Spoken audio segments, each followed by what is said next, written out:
3, and we are ready to start the live stream now.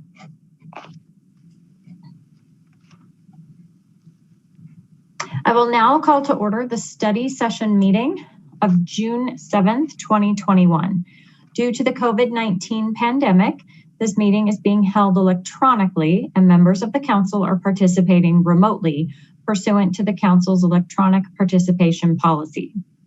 Public access to the meeting is available on the local government access channel 8 for Comcast subscribers, on the city's YouTube channel online, and by telephone using the call-in numbers posted on the meeting agenda. Joanna, will you call the roll, please? Mayor Leidy? Here. Mayor Pro Tem Wilford? Here. Councilmember Witkovich? Here. Councilmember Peterson? Here. Councilmember Downing? Here. Councilmember Brown? Here. Councilmember Duran Malika? Here. Councilmember Goff? Here. Thank you. So the one item on our agenda tonight are the Ward 4 Council vacancy interviews. So I want to start out by thanking our clerk, Joanna Small, for organizing all of this. We really appreciate it. There's a lot of details here, so this will help us have a smooth running evening. So council will be conducting interviews with the 9 residents who submitted applications to fill the Ward 4 Council vacancy. 15 minutes have been scheduled for each interview. Council has a list of the 10 interview questions, and council members will rotate asking questions. The questions are also listed on the interview rating forms.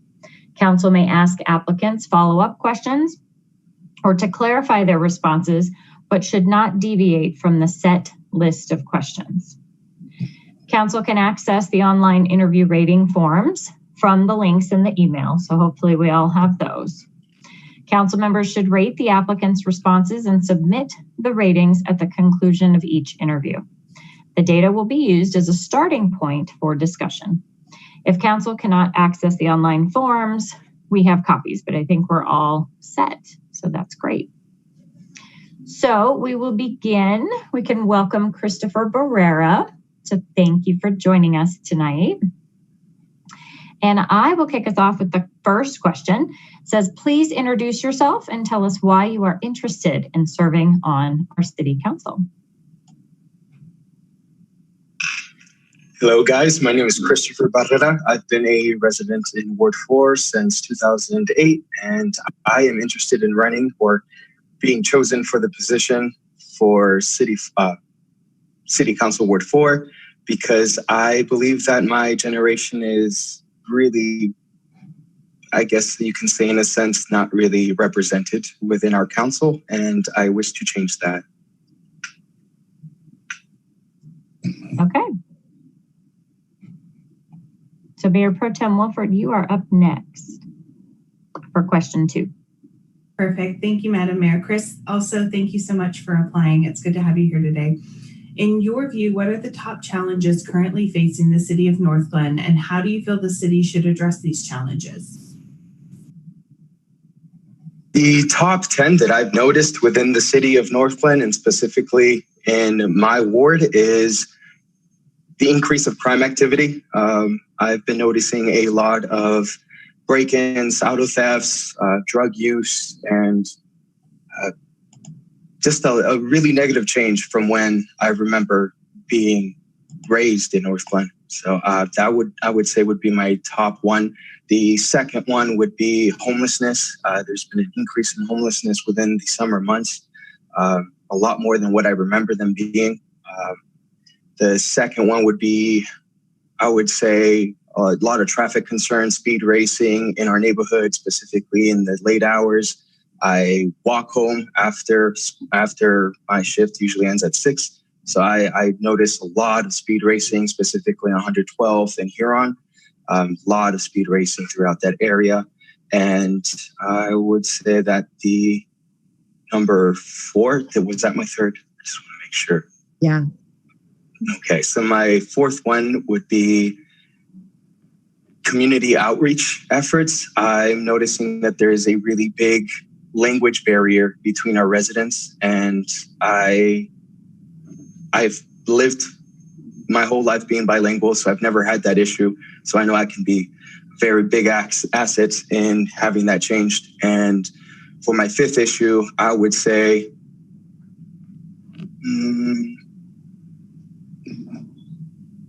property values. It's getting very difficult for people my generation to afford homes within our area, specifically because of property values. Affordable housing would be, I would consider under that specific genre as well for that fifth category. The sixth category or sixth item on that list would be, oh wow. I just came up with a couple more, sorry. I would say apart from the language barriers that we have within our residents, I would say that an actual outreach to our community, to our actual folk out there. A lot of people aren't really involved with this city, and my folks are kind of to blame for that as well. But getting our neighborhood connected, having our neighborhood support each other and actually get to know our neighbors. Right now, for 7, I would say racism for sure. Seeing Nazi symbolisms and posters up around the neighborhood is a really big issue and one that I've never seen before happen in the city of Northglenn. So that has to be on that list. For my 8th, I would say schooling and education. We have a really low rate of, I would say, quality of education for Adams 12, and I feel like that can be greatly increased. My number 9th would be our 11% poverty rate that we just discovered through our census. I feel like if we can do a lot more in getting rid of poverty, then we can get rid of a lot of that crime as well. And my 10th issue would be kind of the lack of initiative within the city to get stuff done. I go to other city council meetings and they're always blaming each other for issues. And I feel like Northglenn can be the city to actually stand up and get those issues done and lead by example so that Westminster doesn't have an excuse anymore, so that Thornton doesn't have an excuse anymore to not get their stuff done. A lot of the homeless people that we are seeing within our community aren't from Northglenn. They're from surrounding areas. And whether that be an issue or not, I really don't care. But I feel like if they're here and they're American citizens, then we should definitely put forth an effort to get them taken care of, regardless of where they're from, regardless of where they're going. I just want them to not be an issue. I don't want them to suffer, and I don't want our residents to suffer because of that. Am I missing the 10th? We did? No. Yeah, I went over. Okay. Sorry. I don't think you were required to give us 10. I don't think that was in the question, but that was a big list. Thank you. All right. For question 3, what do you consider to be the city's most significant assets and strengths that make the community a desirable place to live, work, and play? Our aesthetic, the entire foundation that was built in the 50s, the architecture within the community, when you walk down the street and you look at a shrub that's perfectly cut, it really does give you a sense of belonging, a sense of safety, and a sense of, of comfort. And I feel like we have the architecture, we have the infrastructure for us to be that great city that the founders of this Northglenn city suburb really envisioned. And I feel like we can emphasize that greatly with our technology, with our resources. I would say our water plant is amazing, but our open spaces and our trails, those are, I would say, the primary way that I got to meet my friends growing up here. Quiet community. A lot of the neighbors that I had were already elderly and their kids were already in college at that time. So I had to get around, and the trails made it easy to get around. Our openness to nature,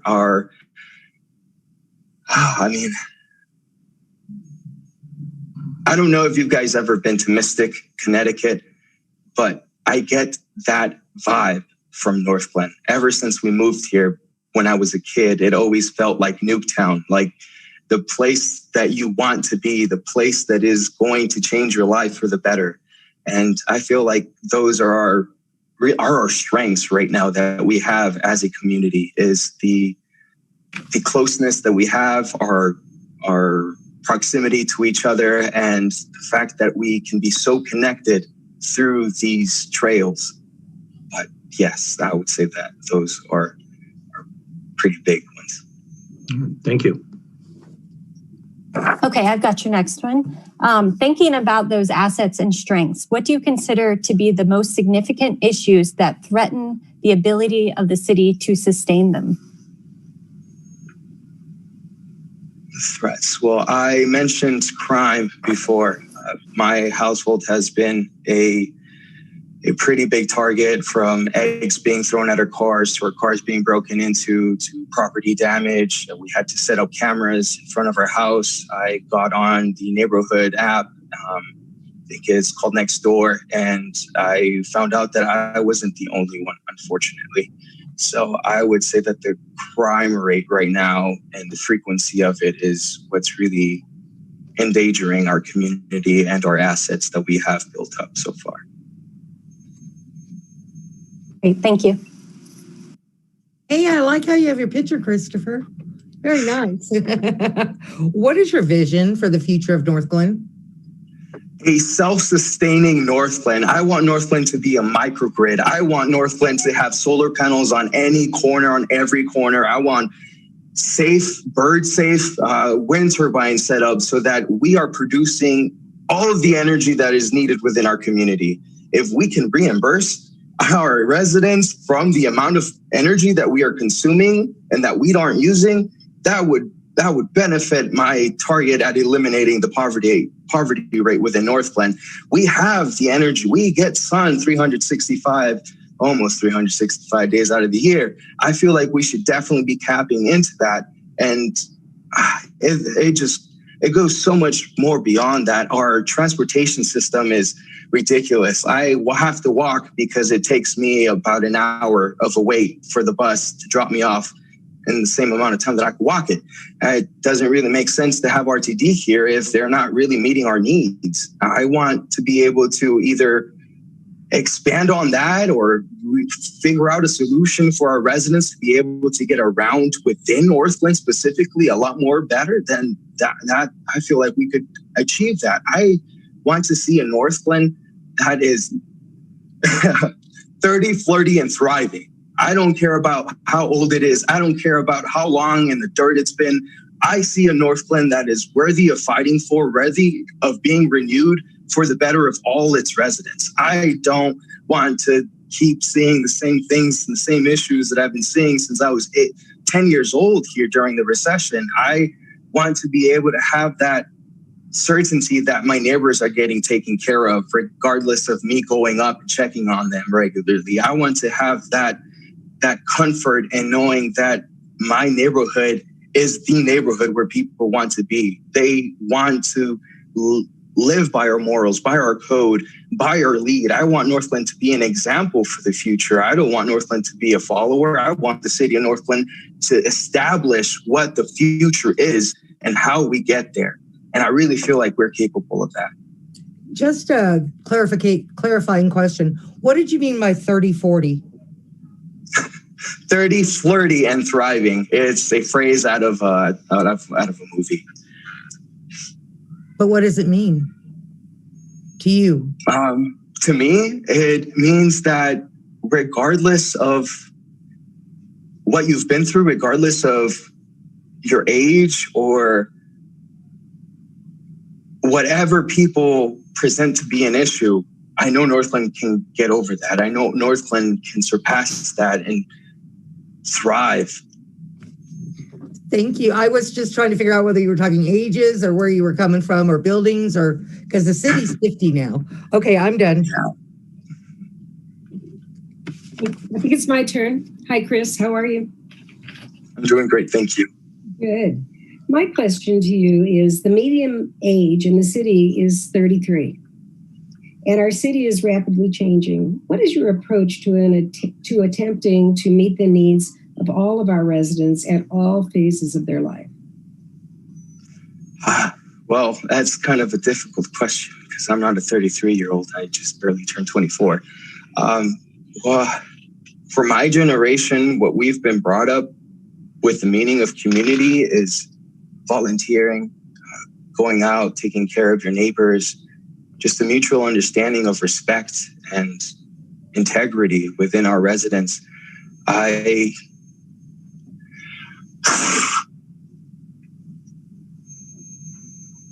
Can you repeat the question? Sure. Here we go. The median age, the average age of the people that live here is 33. And in our city, the city is changing. Folks that have been here a long time have aged in place. So wondering, how you would work with all the different age groups, from seniors to infants, so. Okay, I get you.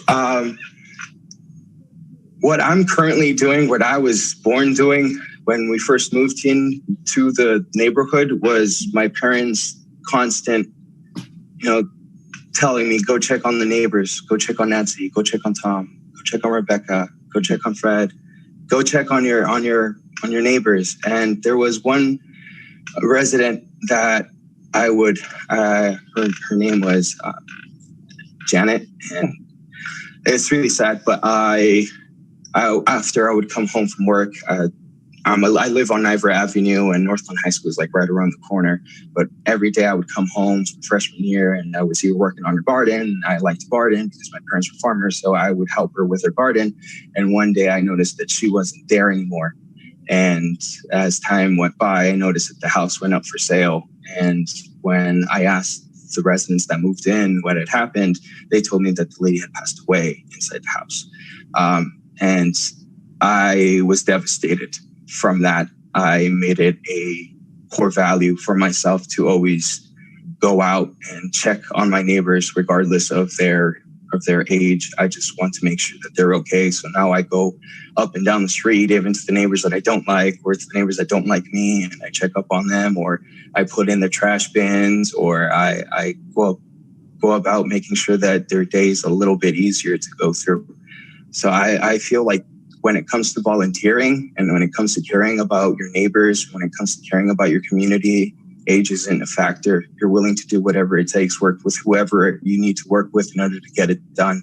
And that's one of the aspects that I learned working in the military as a United States Naval culinary specialist with the USS North Carolina, was that you're going to have to work with people that you don't like in order to get the mission done. And it doesn't matter what you got to do. It doesn't matter what emotions you got to get over. You got to do it in order to get it done. So you got to get it done. And that's just pretty much my mindset when it comes to helping my neighborhood. Well, thank you, Chris. Thank you.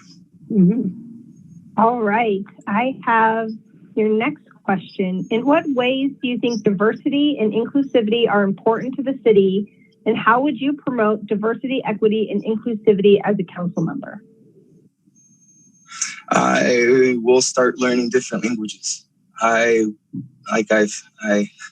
was in a relationship with a Russian immigrant student in high school, and I had to learn Russian because she didn't like her accent. So, what are you willing to do to get the job done? And I feel like diversity and inclusivity for the city of Northglenn would go a long way, especially from what I've noticed it to be. Like, I see the diversity, but I've never had that opportunity for us to actually interact with each other. So going about from making several different language banners or Post-it notes or letters to reach out our residents that we have registered on the census that live here, whether they be Middle Eastern, African, Latin, doesn't matter. We should put an effort to know their language, or at least research the language, so that we can get to them and let them know that there is a community event going on within their neighborhood, or that there's an upcoming council meeting in their language.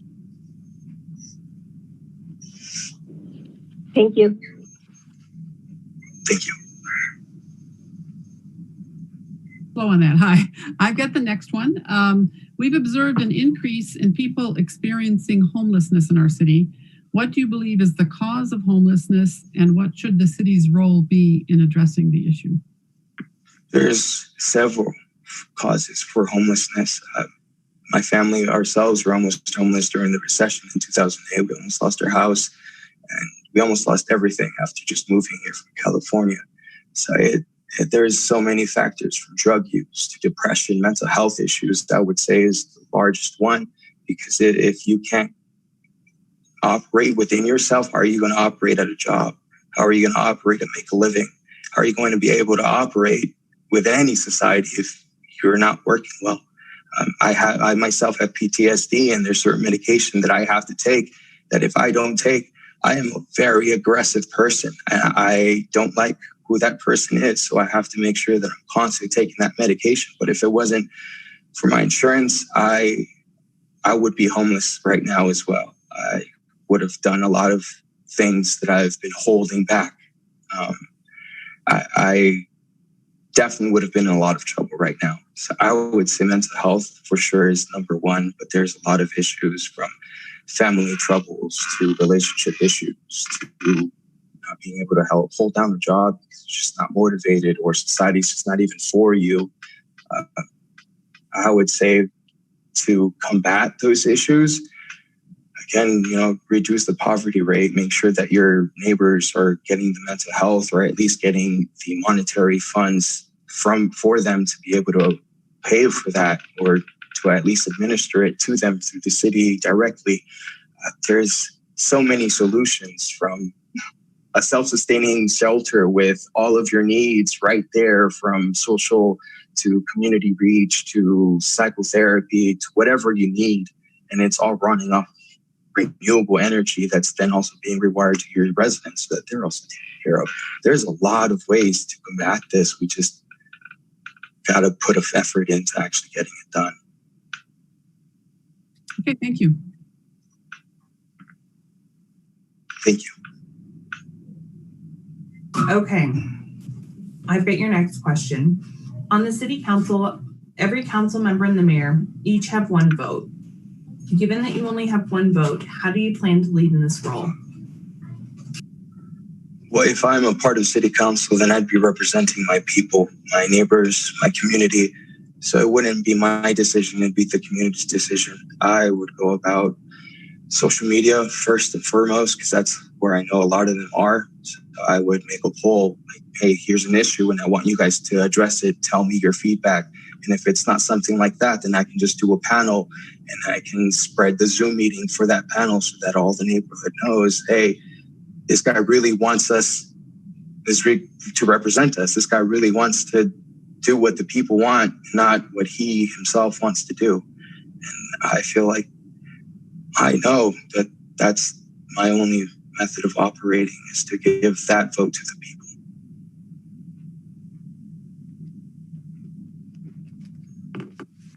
Thank you. So I have the final question. How do you expect to be supported by the city council in this role? I can't say that I can expect you guys to support me in any way. It's all up to you. I can go ahead and give you the information. I can give you the documentation for certain issues, but it's your decision to choose to do what you choose to do. I can just speak my truth, and I can hope that you guys can understand that truth. And if that isn't the case, then at least I tried my best. Thank you. Thank you so much for being here. It was so lovely to meet you. You have come to the end, and so we are ready to move on to the next candidate. So we will definitely be in touch. Christopher, thank you. Thank you, guys. Have a good night. Mayor, could I ask a question? Sure. I noticed that there were a few people on earlier when we were convening. Are the applicants separated from each other through this round of questioning, or are they on the live call? So the applicants are being kept in a waiting room. So they were on at the beginning, you could see their videos, but as soon as, right before we started Chris's interview, I moved them into the waiting room. Okay. So The questions remain fresh for every applicant. As far as Yes. as far as being connected to this meeting here, I would say no, simply because they do have access to the live feed. sure. Yeah, apart from this meeting, they could view the meeting on YouTube because we can't limit the public's access to a public meeting. But when the applicants are connected to this meeting, they're in the waiting room, you cannot listen to the meeting. Okay, thank you. But they can watch it live on another device. So, yeah, okay. Our next candidate, Ron Deffenbaugh, did I say that correctly? Yes, you did. Awesome. Well, welcome. So nice to meet you. And we are ready. I have the first question, and it is, please introduce yourself and tell us why you're interested in serving on City Council. Okay. My name is Ron Deffenbaugh, and I was born in Ohio and went into the construction business. And so I have lived at different places across the country. And let's see, most of my career was with a company that originated in North Carolina, then it was purchased by the British and then the Australians. I worked 25 years for them on major projects across the United States. And then when they decided they didn't need me anymore, I helped start a new company, and that was really the highlight of my career, growing a company from 8 people to about 400. And I worked there until I was 65 and retired in 2019. And so now I am here in Northglenn, and I'm respectful of what Mr. Esquibel did for the city. And I thought, well, I've had a successful career on the private side, and I'm retired now. I have time where I could help out. And so that's why I put my name in. Great. Well, thank you for being here, Ron. I've got your next question. In your view, what are the top challenges currently facing the city of Northglenn, and how do you feel the city should address these challenges? Okay. In my application, I went to the 4 important parts of any business, and that is number 1, people. You have 260 some people working for you, and I think it's important to make sure that those people are happy. I would do that with a process called Great Place to Work that we used in our business, and make sure that the people are happy. When the people are happy, they make the customers happy, and and they do better in their work. Secondly, the second part of the business is the clients.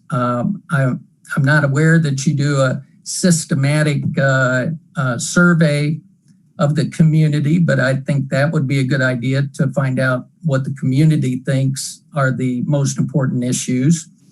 The third part of a business is the processes, the key processes that the company uses to keep the clients happy.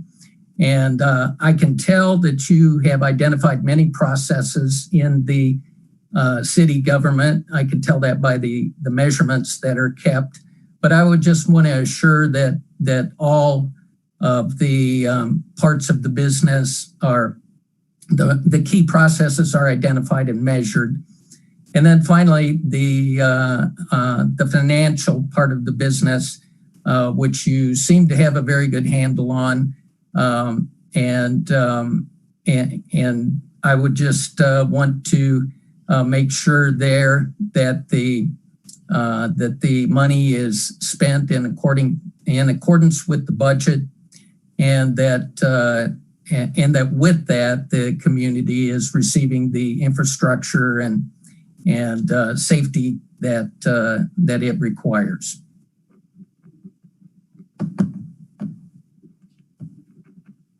All right, thanks, Ron. I have your third question. And so that is, what do you consider to be the city's most significant assets and strengths that make the community a desirable place to live, work, and play? Okay. I like Northglenn because it is a nice community, a safe community to live in. I'm a runner. I enjoy the paths along the canal to keep myself in shape and see other people in the neighborhood. I like living here because I like my church. While my church is not in Northglenn, it's in Westminster, but we have people that live in Northglenn, and so I get to know people in the community that way.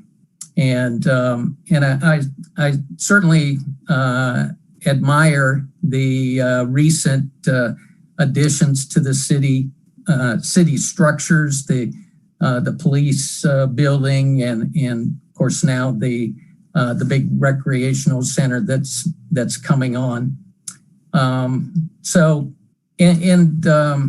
will say, between my wife and myself, the convenience of the retail in Northglenn and restaurants, that's a plus for us as well. Okay, I've got your next question. Yep. What do you consider to be the most significant issues that threaten the ability of the city to sustain those assets and strengths? Let's see.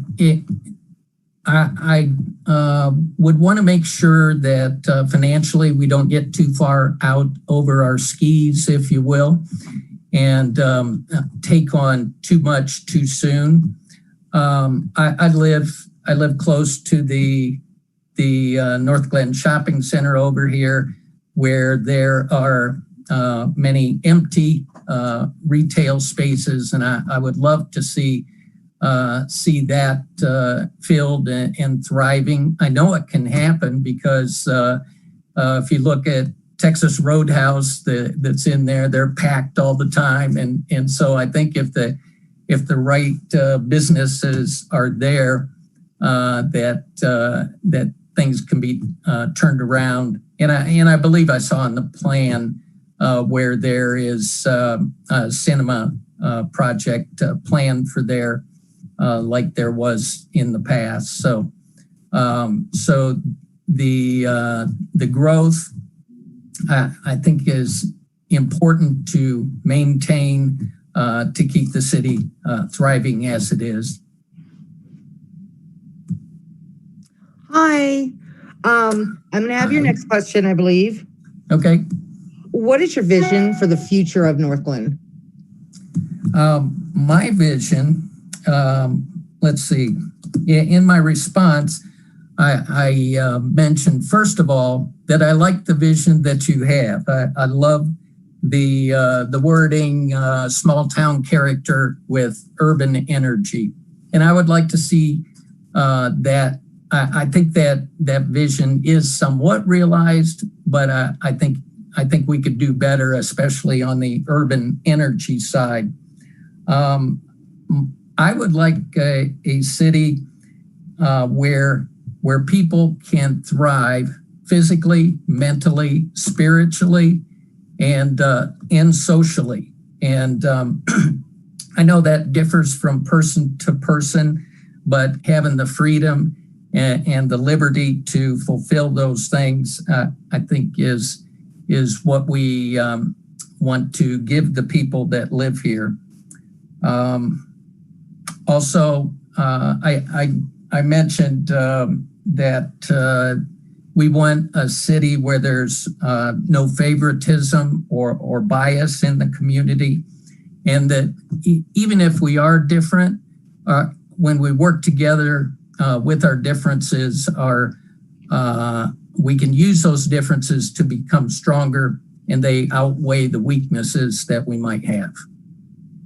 Thank you very much. Thank you.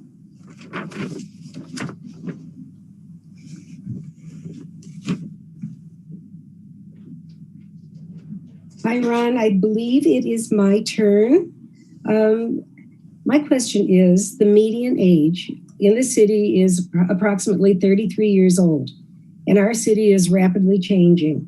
What is your approach to attempting to meet the needs of all of our residents at all phases of their lives? Well, when I hear a question like that, my thinking goes straight to my church that I already mentioned.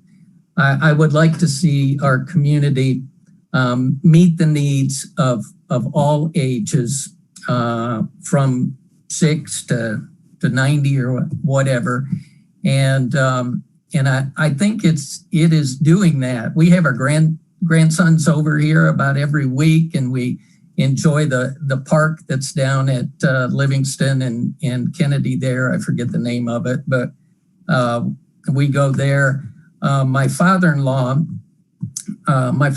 just passed away. He was 88, and he made his way down to that park most every day with his dog to enjoy the park and walk around, and he felt completely safe doing that.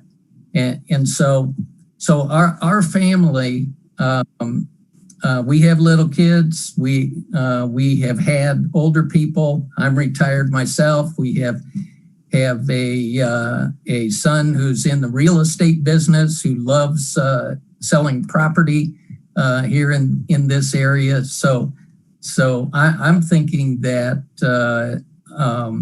that the city is providing that.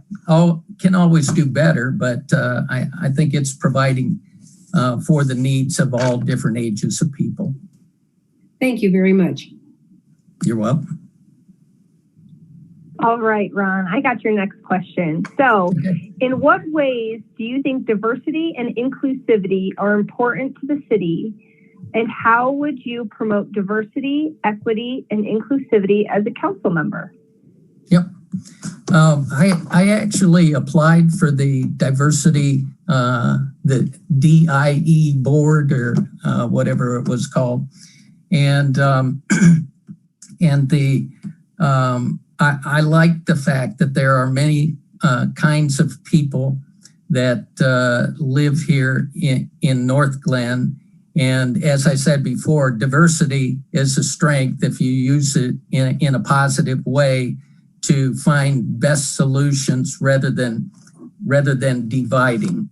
Okay, and the way that I suggested improving it when I applied for the board was to go to our churches. I didn't see in our documents how many churches there are in Northglenn, but churches are interested in meeting people's needs and across diverse groups. They're interested. They're certainly interested in inclusion and increasing their congregations, and I think that that is a way that we might be able to expand the diversity, inclusion, and equity. One of the things I did in preparing for this, and I was glad that you challenged me with this, and that is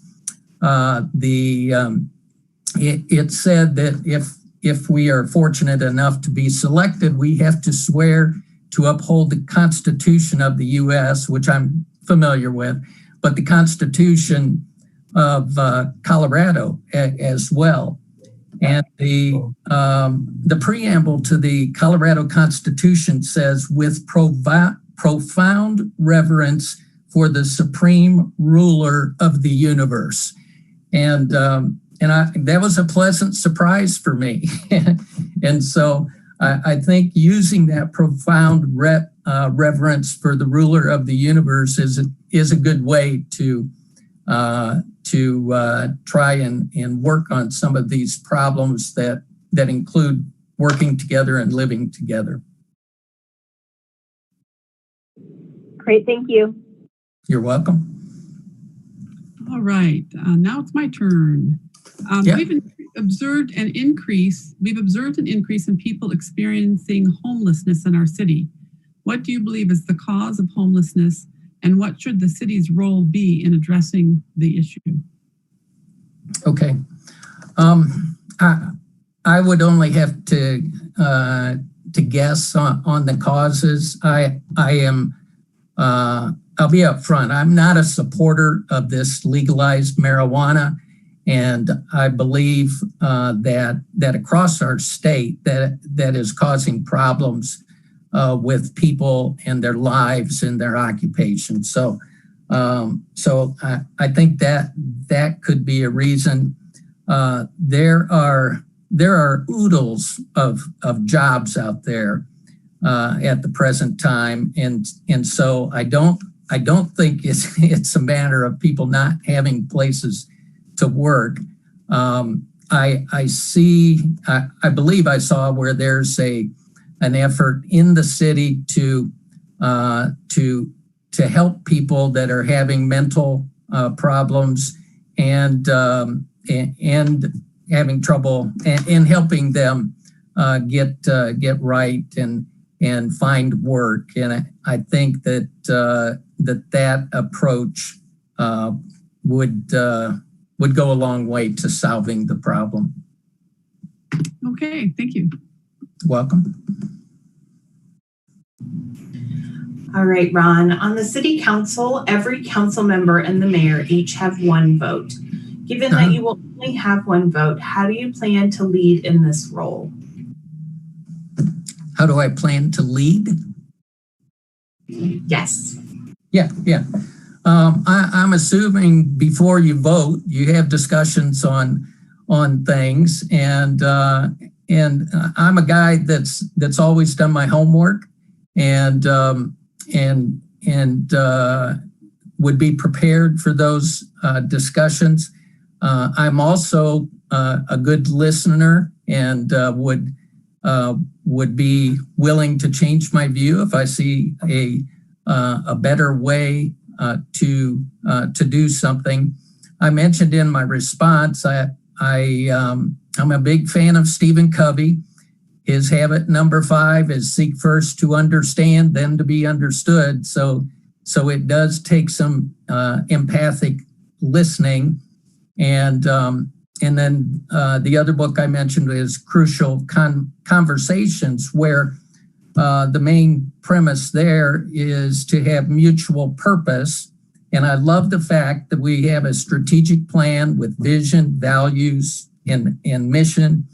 And I think when we look at that strategic plan and the things in there that we all have agreed on, it should make our decisions easier when we see the direction that comes from that plan. And congratulations on your baby. Okay, so I have the final question. How do you expect to be supported by City Council in this role? Okay. Well, before I answer that question, Mayor Leidy, I owe you an apology. And I want to apologize for a day when you and Ms. Wilford came to my house, and I was too busy with the Broncos football game to give you any attention. I'm sure you remember how rude and disrespectful I was. And so I want to want to apologize for that and let you know that will not happen again. So let's see. Your question was about support from other council members? Yes. Is that correct? Mm-hmm. Let's see. I think that support can best be gained by showing integrity and respect and the principles of teamwork. Those are three things that I wanted to get right from the start in the company that we started, and I ended up teaching those principles. And I think by building relationships with the other council members and employing integrity, respect, and teamwork, that I would be able to get along fine. I will say this, if we're nearing the end, you probably discovered already, I'm no politician. I don't want to be a politician. When Mr. Esquivel announced his resignation, I thought that I might be similar to him, retired and having time on my hands, and so that's why I applied, and I thank you for the opportunity. I looked at your list of candidates and the resumes. My goodness, you have a great list to pick from. So good luck on that. Well, thank you so much. It was lovely to get to know you a little better tonight, and we'll definitely have an answer soon. So thank you so much. You're welcome. Bye-bye. Bye. Okay, we're moving on to candidate number 3, Timothy Long. Mr. Long, you may join us.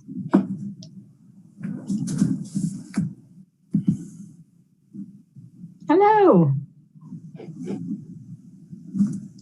Oh, you can unmute. I think we mute you by default. How's that? Perfect. Now we can hear you loud and clear. Good evening. Good evening.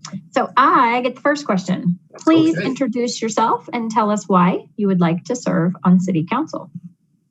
My name is Tim Long. I've been in Northglenn since 1999, my wife and I.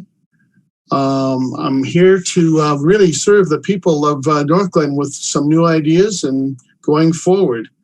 I believe in fiduciary duty, which is really taking care of business in terms of duty of care, duty of loyalty, duty of good faith in all things that are done when it comes to making decisions.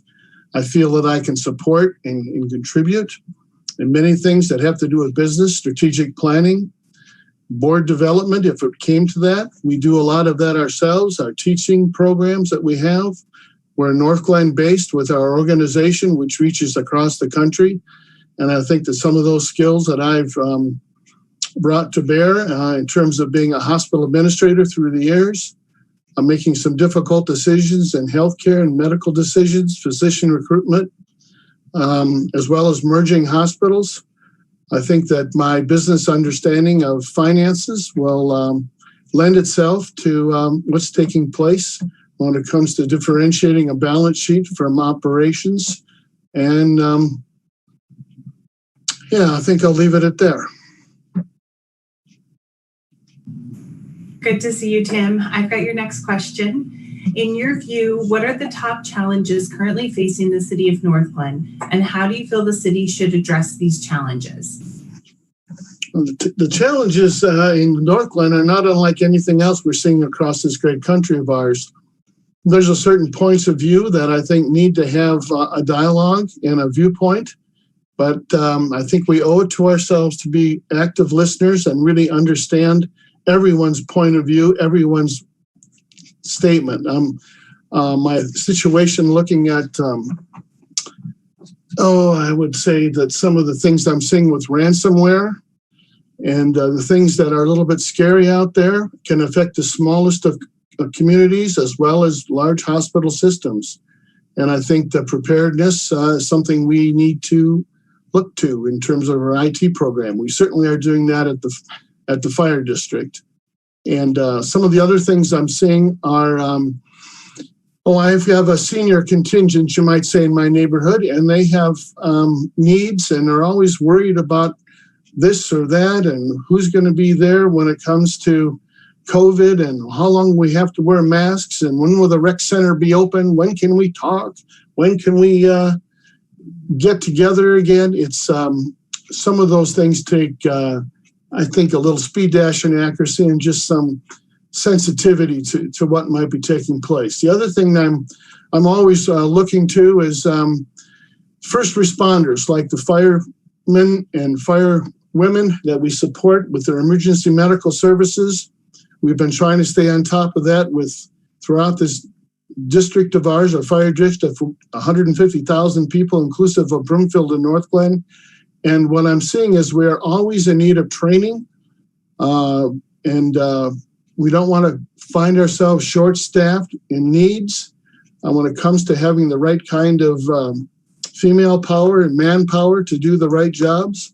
And I'd carry that same analogy over to what's taking place in our police department. I'm always curious to see if we're staffed up to where we can be with a community our size in comparative need to other communities like ours in terms of numbers and emergency calls, to make sure that we have the right contingent there and that our dollar signs are spent in the right areas to support and protect our police officers. Okay, thank you, Tim. Your third question tonight is what do you consider to be the city's most significant assets and strengths that make the community a desirable place to live, work, and play? I would say our people. I've met and worked with a lot of folks. As I said before, we have a Northglenn-based organization ourselves. We reach out across the country at a nationally accredited teacher training program for working Waldorf teachers. We represent some 20 states and 17 provinces. We think that Northglenn has great potential. And I'm always curious to see how you're going to handle and what you're going to do with Section 36 up there, that 1 square mile you have in Weld County. I mean, that'll be the terminus for the next Fast Tracks location, and it could be a fantastic development if we put it on our thinking caps the right way. I think the greatest asset we have, we're a tree city, and I love that whole idea of all the greenery we have here and how we take care of business. I make routine trips out to the wood chipper with all the branches that come down amongst all our neighbors up and down the street here. As I said, we have seniors and they need help sometimes taking down the branches and shoveling the snow. It's a good question to ask our assets and strengths. My wife and I conduct strategic planning routinely with schools across the country. And when you do a SWOT analysis, strengths, weaknesses, opportunities, and threats, you're always looking to see what you can do with the strengths, to have people really empower themselves and understand where they look and how they feel about themselves. And I see that watching what takes place with the camaraderie of gatherings, July 4th, or whether it be the Pirate Gala or the outdoor movies. And just, I think, walking the streets and the parks, they're so well kept.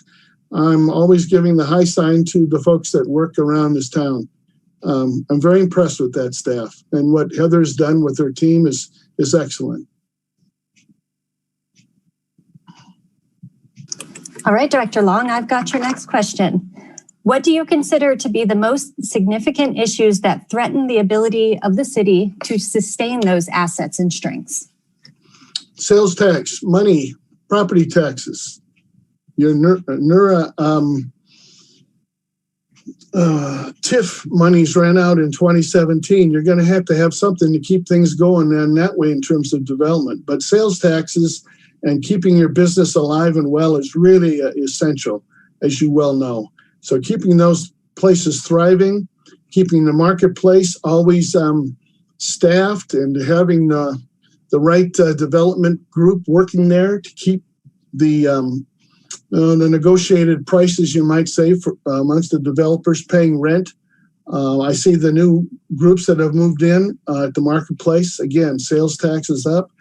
I do recall that the Italian restaurant down in the corner used to be the #1 sales tax source for our city.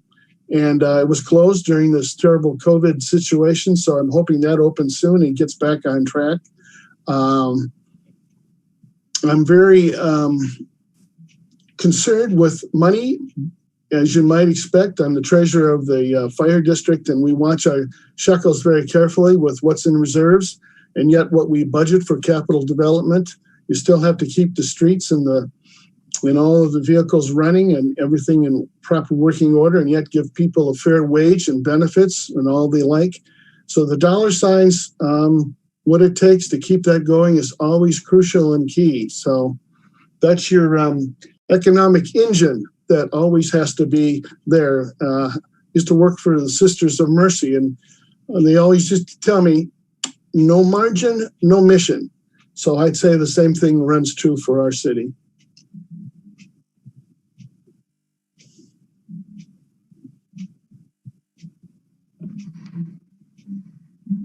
I was trying to unmute Julie. Hi, Tim. Good to see you. Becky. Oh, goodness. What's your vision for Northglenn? The vision? Oh, I want it all it can be. I think that it can take its place amongst all our northern sister cities up north here, as well as around metro area. I think we've got tremendous potential if we just live up to some of the things that I know we can accomplish. I know taking care of business and small ball is key and important, but sometimes, in my opinion, we get a little bit too caught up in the weeds and don't step back and take a look at the bigger picture, the broader question of what might take place in Northglenn. And that is attracting new sources of revenue, larger businesses. Was looking for an educational programming that might take it to, if I dare say, university level, or certainly a junior college level. Those kinds of training programs that we could bring to our town. I think that the future could be very, very bright. This is a great place for families, and I think we need to extol the virtues of what we can do that way. And what folks need to see is a cross-cut of demographics with affordable housing, and seeing to it that we do take care of those that are less fortunate, and see if we couldn't find some grants and some other kinds of affordable housing supports from foundations and what have you. I'm not a stranger to writing grants. I've done that. I've done business plans, and I've raised money for foundations and trusts. So again, that's an avenue we might want to think about pursuing, and just it's a matter of focusing on what we think is priority need. Thank you very much. Have a great night. Thank you. Hi, Tim. How are you? Hi, Joyce. Good to see you. How are the grandkids? Oh, great. Thank you. Many of them. Yeah. You know how that is. Yeah, sure do. Anyway, my question is, the median age in the city is 33, and our city is rapidly changing. What is your approach to attempting to meet the needs of all of our residents at all phases of their lives? Well, that's really a good question. It's a multifaceted one. I know being a newcomer to Silver Sneakers, I started a new whole cadre of friends, and they're always asking me questions, and I don't have the right answers, but I always turn around and ask them, what do you think we ought to be doing about this or that? They've got opinions, and of course, we always make the joke in Northglenn about the demographic that carries the gray and silver hairs, that they always get 2 votes instead of just 1. And I try to say, well, no, you got to be listening and fair to the others. Again, I think that what we do in the way of our park system, the fishing derbies, how we can attract young families here is so crucial. And that is, I think, always part of what you do when you're doing small business development. You want to have those employees live here, not just commute. You want them here. So whatever incentives we can provide employers to find their way here, and also to then recruit a younger cadre of folks, I think that's important. And dare I harken back to what I was saying about junior colleges, if we could have some kind of a training program here, or even not necessarily junior college, but vocational training. Goodness knows we need to do more of that too, for the blue collar workers, the mechanics, the plumbers, the electricians. If we had a school like that, we used to have one of those in Minneapolis, not too far away from the suburb where I grew up. And I remember a lot of my classmates went there, and then when they graduated and went into business for themselves, they stuck around. And when I go back for the high school reunions and things, there they are. They've lived in my hometown forever. And I think that's a way of maybe, Joyce, finding a way to keep a younger crowd going here. I know our schools are doing their level best, and that's another statement to make. You know, I do support the charter school movement, but by the same token, we have to be respectful of schools that are currently in place and help all we can do for the teachers here. And that's another thing, maybe finding a way to provide incentives for teachers to live in our community as well. They're raising families themselves. So any number of things. It's an excellent question, and I could go on in a large continuum, but I think I'll keep it close. Well, thank you very much. That was a great answer. Thanks. All right, Tim, I got your next one. In what way do you think diversity and inclusivity are important to the city, and how would you promote diversity, equity, and inclusivity as a council member? You know, that's something we are tackling that right now with our training of 100 working teachers across the country. We have a new program we've established where we are bringing that into our curriculum, in our syllabus. And we have brought in an expert from up in Minnesota, if you will, but he happens to be an Indian from Arizona. Really nice guy, and he's carries the understanding of what we need to look at ourselves first and foremost. So I don't have all the answers on that score, Julie, but I can share with you that being open-minded and thinking always to the other side and what might be there and what might be underlying is always critical. Like I say, I don't have ready answers. I think it starts at home in your own self-image and what you see in your own moral compass and how we feel about one another as people. And my wife will tell you that we are very much on the diversity game plan. We have as many recruited ethnic groups as we possibly can bring into our program training. And yours truly, I just had a personal visit with the head of the cultural preservation up in the Cheyenne River Lakota Reservation. I've had a conversation with this gentleman, emails and conversations, and I finally decided I was going to go face to face with him. And this is a long conversation of 2 hours, and this is exactly what we talked about. As you might expect, he's not too thrilled with the white man's treaties that provided the Lakota up there. And so we're trying to find a way to write a grant to maybe bring back some of the cultural preservation up there. It's not only for the tourists, which we think we can attract some, but we also believe we have to take forward steps to have the Indian council themselves make decisions for their own folks. So I don't know how that necessarily would spread back to the Northglenn venue, but again, you can see I'm trying to share with you there's an openness in how I think. Yes, thank you so much. I appreciate it. All right. The next question. We've observed an increase in people experiencing homelessness in our city. What do you believe is the cause of homelessness, and what should the city's role be in addressing the issue? I'm not all that certain on the statistical data analytics on that, but I would hazard a guess that we are very open to receiving people. After all, we have a logo that shows a tent flap. I mean, if that isn't inviting people, and we have very affordable housing, and dare I say it, we do have the green movement reputation, the Northglenn model. I've heard about this. So I'm not saying that the folks that are coming into Northglenn are necessarily the most unsavory ones, but maybe some of them are. But when you see the homelessness, you can't but feel your heart go out to them. There, but for the grace of God go I, whether it's a loss of jobs, mental health issues, substance abuse, whatever it might be. You're talking to a fella here that set up 3 different alcoholism recovery programs in my stead as hospital administrator at 3 different institutions. And we used to have drug and alcohol abuse programming, 4-week sessions. And I don't know if there's anything in the cards, but I think we need to reach out to provide mental health support along with some of these addiction problems that we do have.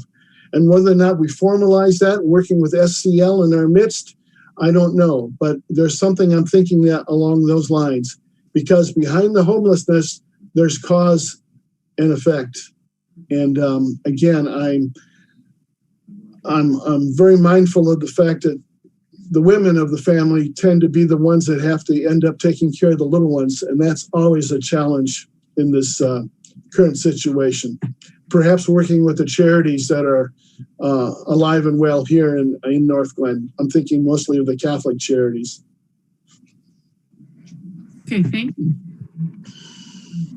All right, I've got your next question. On the city council, every council member and the mayor each get 1 vote.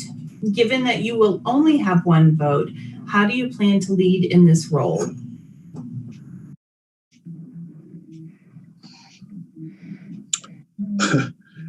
Well, 1 vote out of 9. I mean, is that what you're asking me? How I feel about only having 1 vote?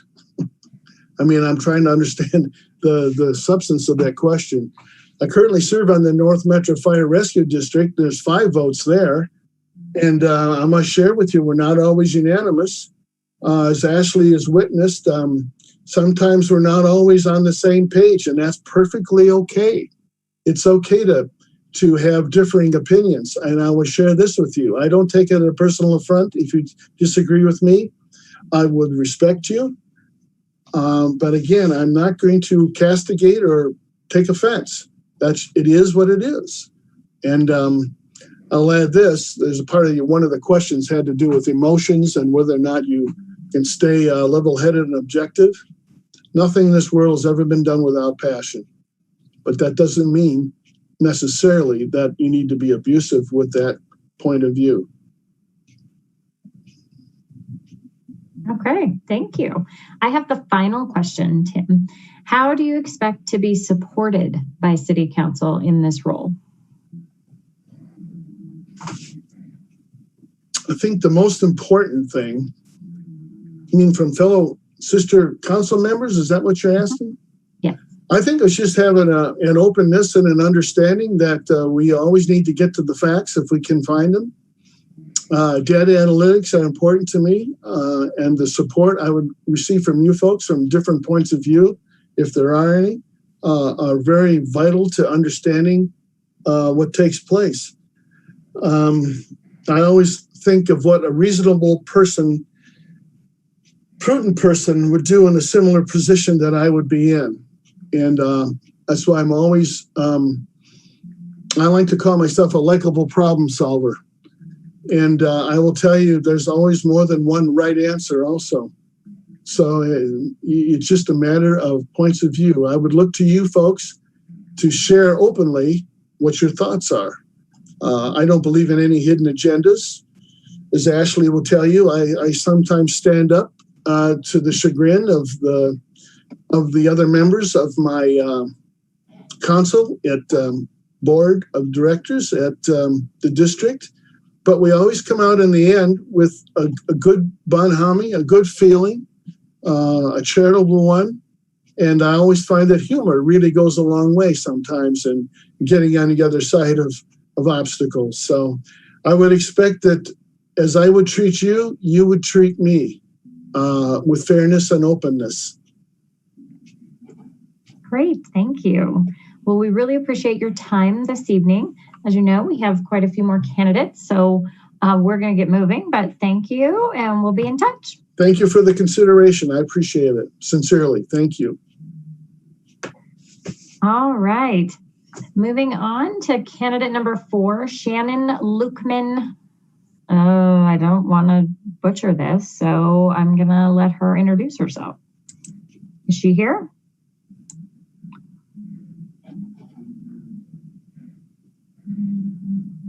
Shannon, are you with us? Oh, she's on.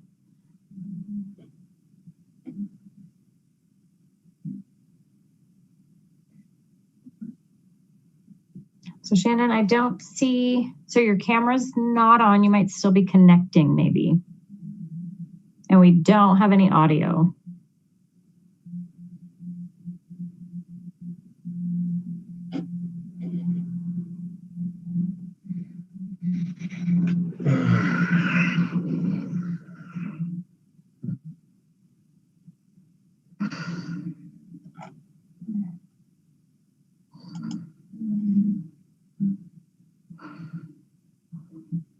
Haha, there you are.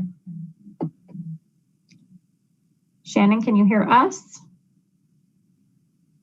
Oh, we don't have audio for you just yet.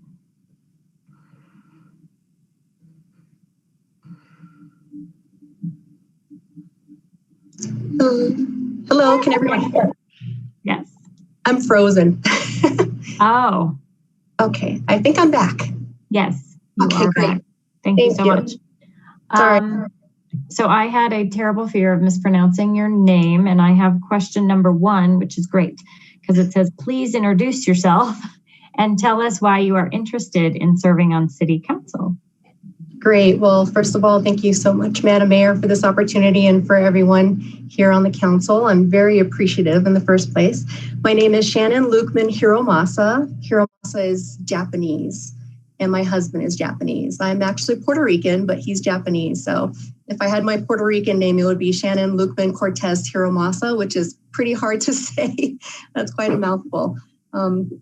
I am very, very interested in being on the council just because one of my mottos is do something. It's something that I've lived by my entire life. I have a degree in sociology, and one of the things that stuck with me when I was in school was the bystander effect. And it's kind of something that I drive my whole life forward with, thinking about if we think that other people will step up to the plate, it's not necessarily true. So for me, that means taking every opportunity I can to help my community in any way possible. With my business at Self-Defense. Through the City Council, it would be an opportunity to help others that are underrepresented. I'm excited about giving people a voice and having that opportunity to serve with such incredible leadership. That's part of it. All right, I've got your next question, Shannon. Great to see you, by the way. In your view, what are the top challenges currently facing the city of Northglenn, and how do you feel the city should address these challenges? My reply to that was I understand there's definitely a lot of challenges, and I think they're all important. It's hard to pinpoint one that's more important than another, but just in my experience as a community member and speaking with other community members, I know homelessness is kind of at the top of the chart. I was just speaking with a friend in the same ward, and his concerns about taking his 4-year-old daughter to Croak Reservoir, just with an instance that he had with the homelessness. And I know that's being addressed. This is another reason why I'd love to be a part of this council. Just the incredible amount of proactivity that I see coming from the leadership is outstanding. So homelessness is one. How to address that, I know it's very complex. Safety is a huge concern, and that encompasses different aspects. So there's the safety in terms of community as it relates to the police, as it relates to homelessness, as it relates to traffic and pedestrian safety. So all encompassing, I would say safety is the biggest concern. I know in the 360 assessment, there was something, and I don't know the specifics, but I think it was the Sarasota Police Department, the homeless outreach team, they have a good program there. And that was one of the things that was referenced in the 360 assessment. I do believe that that's about to be addressed with the new crisis response team and the potential for that co-responder model with the police department. So that's pretty exciting. I also know that there's several things in the works to address issues at Croak Reservoir, for example, which is also in my ward. So that's just a few of the things that come to the top of my mind. I know safety enforcement as well in terms of traffic. Again, a very proactive stance coming from City Council and the things that I've already seen in the works being addressed. Just as a community, I know that not everybody gets to see what's happening behind closed doors, so to speak. It takes a little bit of research. For example, when I had that conversation with that friend just yesterday, he wasn't aware of the things that were happening and already in place for Croak Reservoir. So getting that message out to the community is also super important. Okay, Shannon, hello. Question 3 is, what do you consider to be the city's most significant assets and strengths that make the community a desirable place to live, work, and play? 100% is how incredibly proactive the city is. If there's an issue, I see that there's immediate response and a caring response towards the community concerns. You guys are listening. You're listening to what the needs are. You're addressing the concerns and the issues that people are bringing up. And that's evident by the boards and the committees that are being created, by the policies that are being approved. So I think that is one of the biggest strengths, given the size of this city. I think that a lot of good can be done with a strong team, with a strong proactive stance. So I'm incredibly proud to be a part of this city. I don't have any intentions of moving anytime soon. And given the fact that we are kind of in that smaller size, really lends the opportunity to make significant change. Thank you. And could I ask you a follow-up to your previous question that you mentioned something there? And you talked a little bit about things happening that residents might not know about, things that the city does behind closed doors. Could you elaborate on that a little bit? Because all of our meetings, all of our study sessions are public information with notice being put out for the public.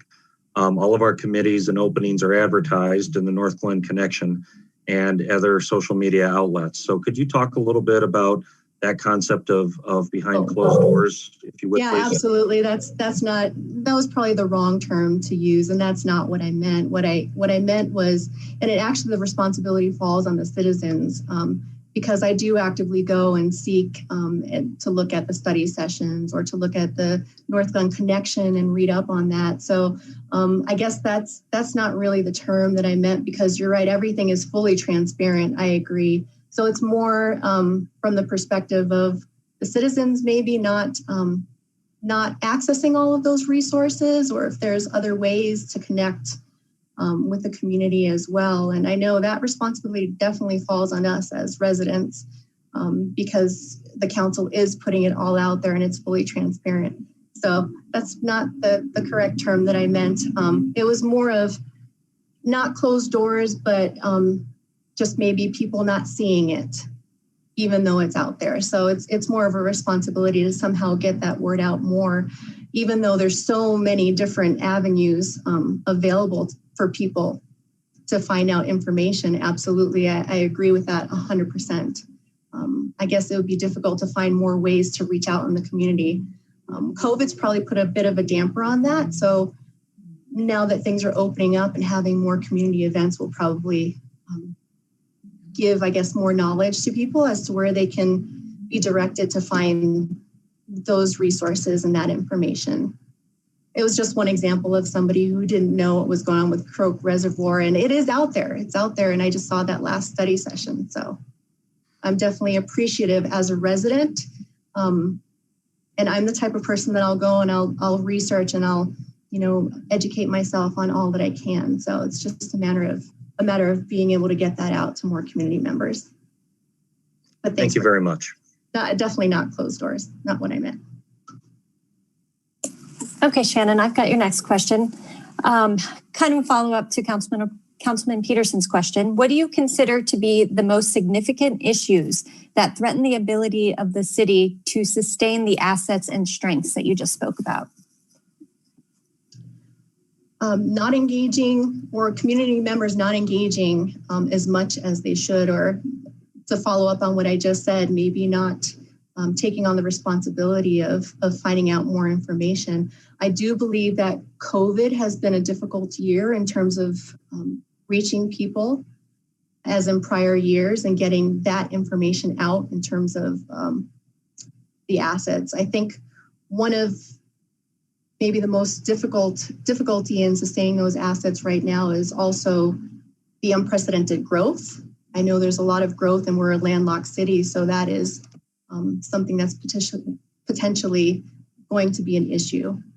But I would say that not having enough resources or resources aligned for community members could also lead to issues as well.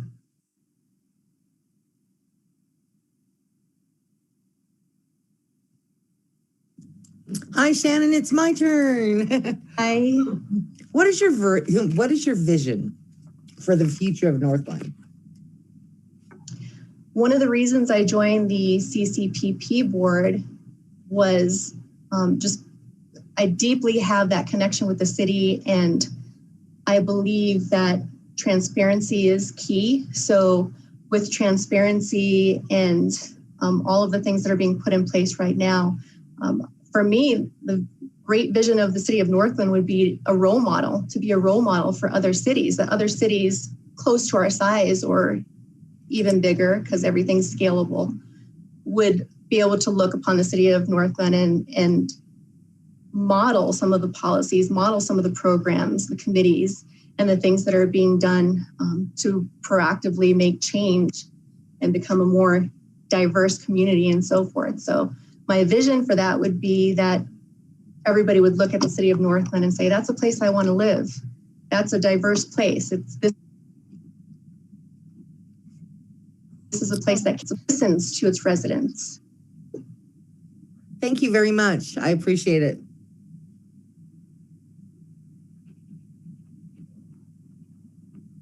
You're muted, sweetheart.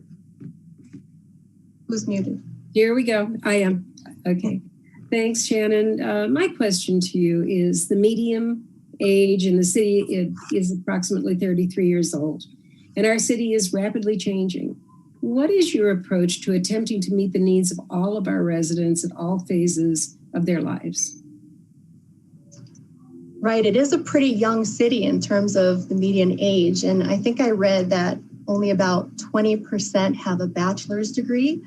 So I think a large part is having more resources for that younger generation in terms of housing availability. And I used to work for a nonprofit organization in Puerto Rico where we gave low-income loans to people who were otherwise unqualified. So having more resources for that age group is important. I believe stepping up the minimum wage, as the city has done, is also important to give people equal access to resources and have a living wage. So definitely more types of training programs and opportunities and education, and the ability to own their own home, I think, is important for that age and that generation to stay in the city and continue to grow and be a valuable member of the community as well. Thank you. All right, Shannon, I get your next question. In what ways do you think diversity and inclusivity are important to the city? And how would you promote diversity, equity, and inclusivity as a council member? Fantastic. That's actually one of the main reasons I joined the CCPP board in the first place.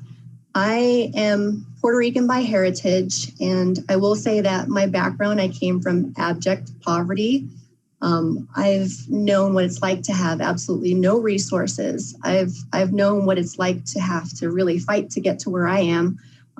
Incredible student loan debt to have a college degree and so forth. My mother had an 8th grade education because she left school due to racism. She was bullied out of school.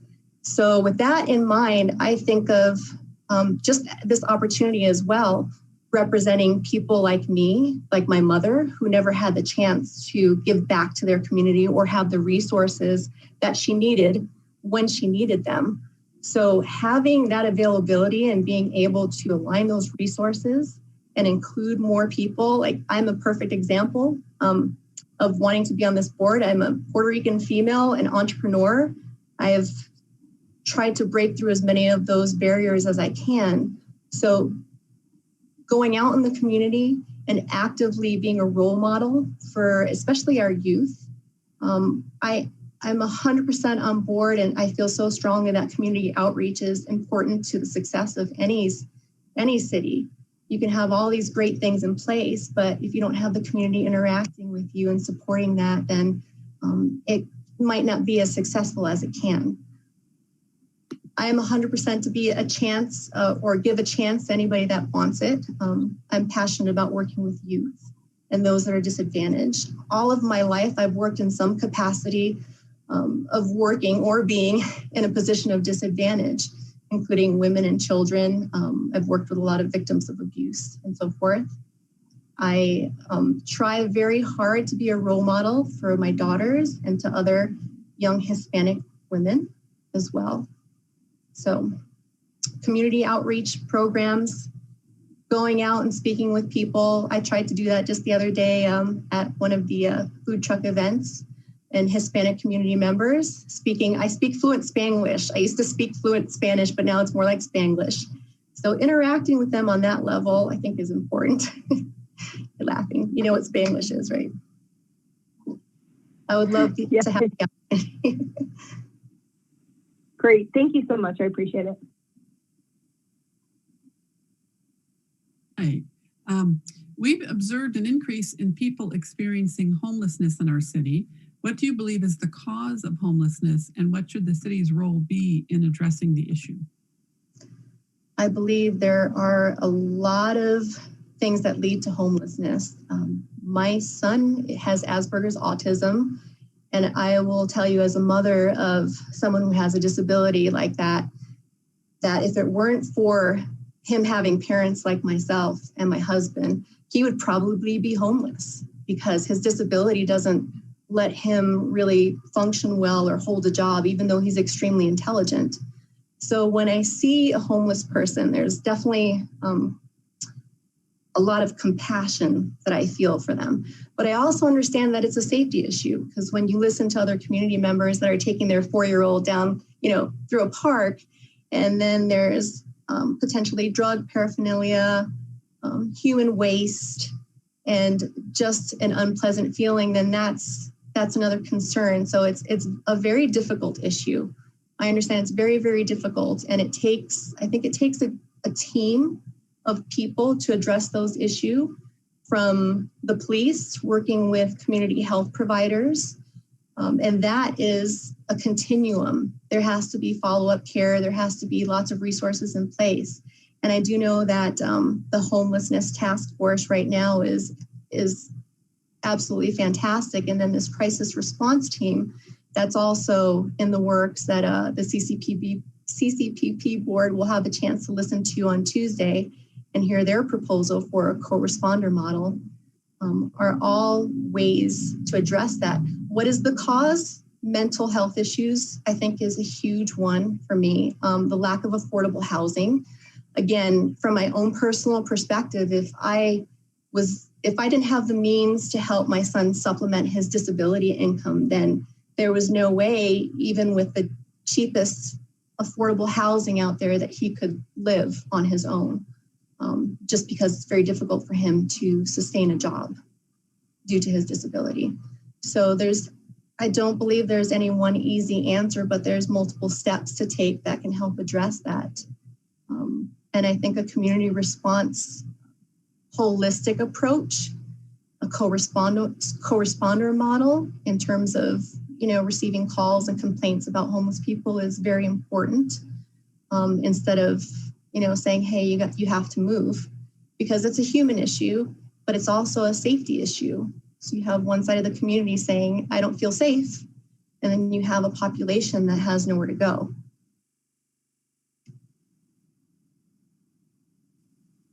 Thank Thank All you. right, Shannon. Thank you. Your next question is, on the city council, every council member and the mayor each have one vote. Given that you only have one vote, how do you plan to lead in this role? I believe that it's not about me as an individual. That's also a philosophy I've lived by my whole life. It's what's best for the community. So to make that vote count, I would have to carefully consider analyzing risk versus reward, what is best for the community? How is that vote going to count, regardless of my personal beliefs? And obviously, I don't have any political experience, so I would look up to the leadership and you guys in terms of, oh baby, in terms of what. See, I got distracted with a baby. I have a grandbaby, but in order to make that vote count, basically, I do believe that you have to consider what's best for the community and what the issues are at hand. Congratulations, by the way. Thanks, Shannon. Thank you. So I have the final question. And it says, how do you expect to be supported by City Council in this role? Well, this is an amazing team of leaders. So I know that I would have a lot to learn. I'm willing to learn as much as I can. I know it's a fast learning curve and it's a short term to fill the position at this point in time. So I would lean heavily on the council members.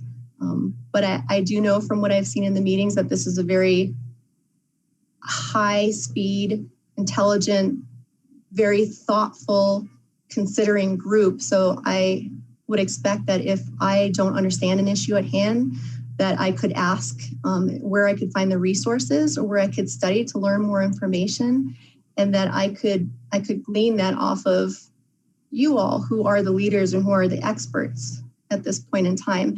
And then the other part of that is learning from the experts, which is why you guys have the study sessions, right? So you don't know everything. You can't be an expert in everything. So it's important to be able to learn from those people that have more experience and more input on issues that may be coming up. And that's how I would see everybody on the council that would be available as a resource if I needed it, or direct me in the correct spot so I can study it and learn as well. Okay, well, thank you so much. You made it all the way through 10. So we appreciate you giving us your time this evening. It was so lovely to get to know you a little better. And thank you for your service to our community already.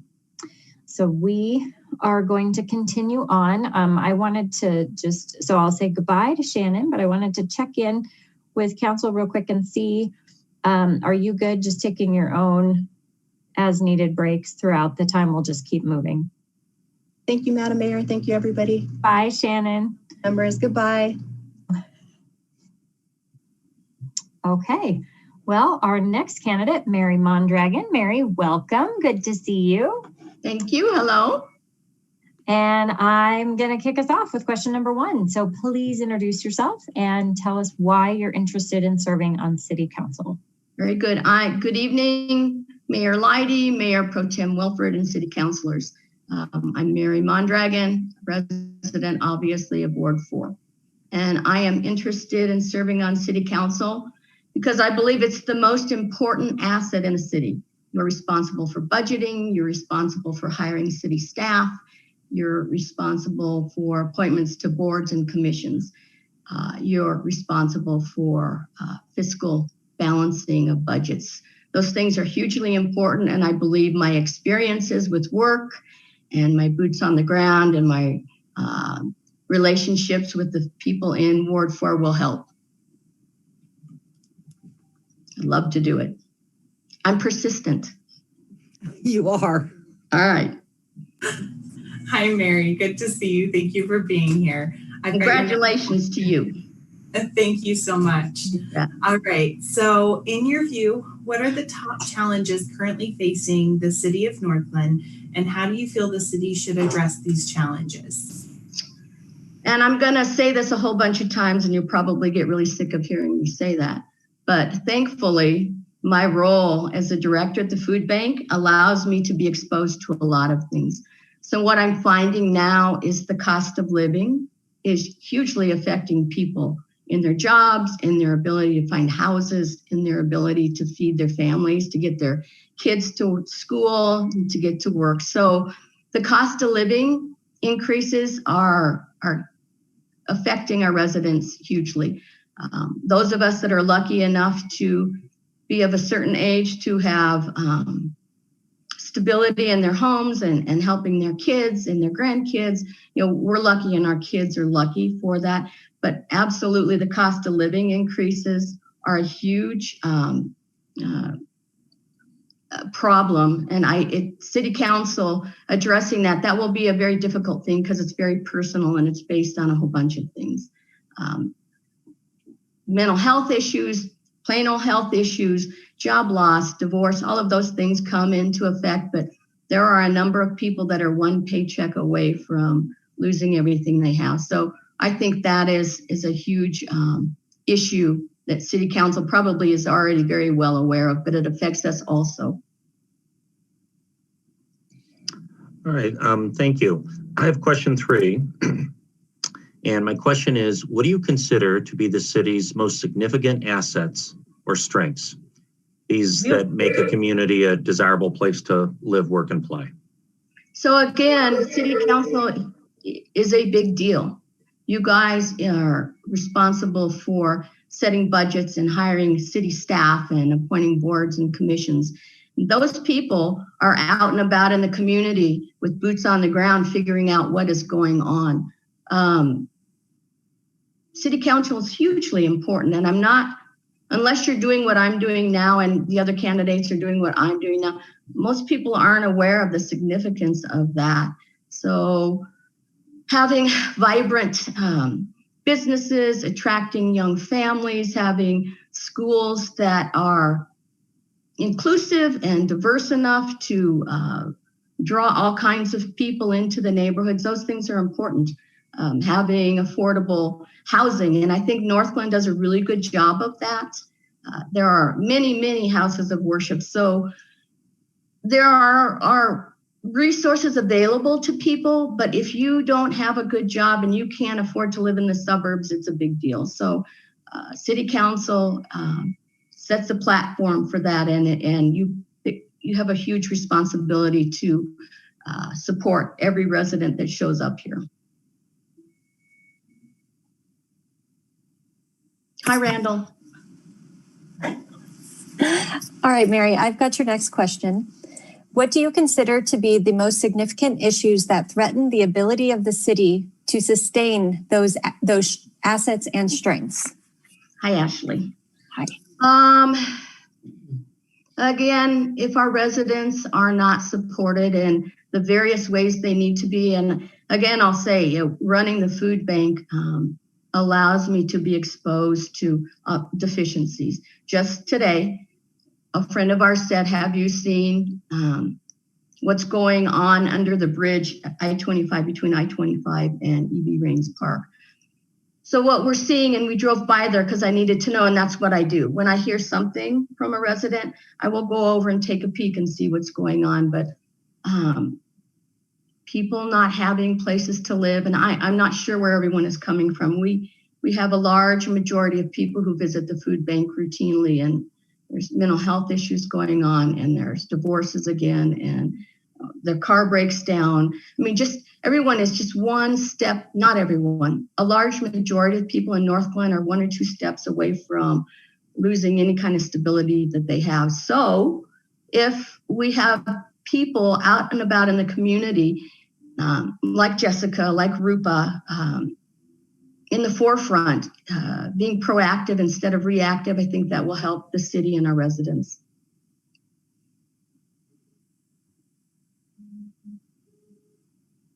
Mary, you are the pure definition of persistent. I'll say thank you. It's one of the things I really love about you. Thank you. What is your vision for the future of Northglenn? selfishly, I'm going to talk about Ward 4. I mean, that's why I'm here, is that Marketplace is vibrant and it's full of businesses that are serving the greater majority of the residents in our city. Although we're having a beautiful new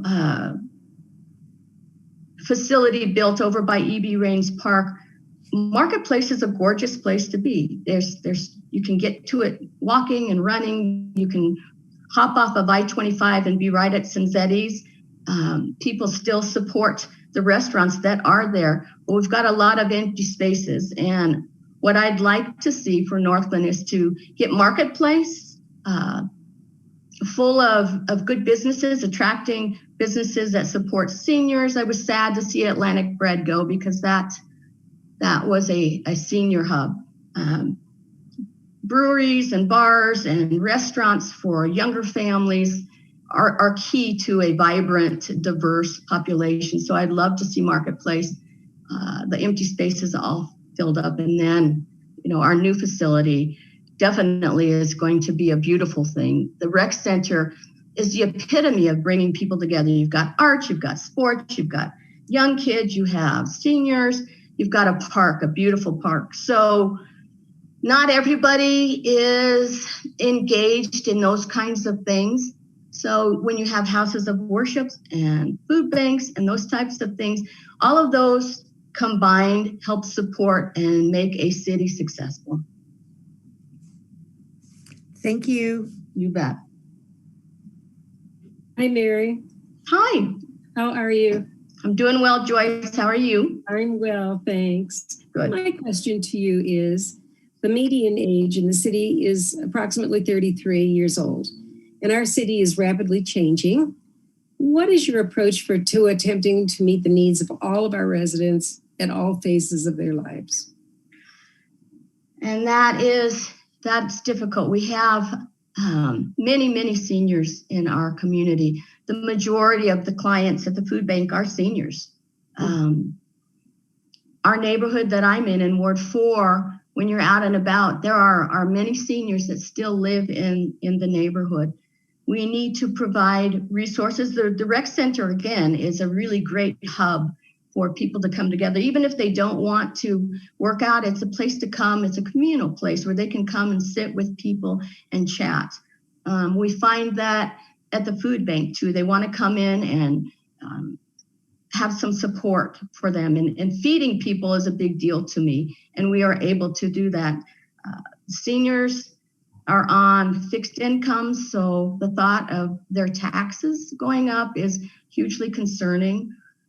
But they're the reason why Northglenn is beautiful. They've been here for a long time. They maintain their properties. They are proud of what they've done, and we need to support them as they can't do as much as they used to. So it's our responsibility to support them as they did us when we were younger. So we have some accountability to our seniors for sure. Thank you. You bet.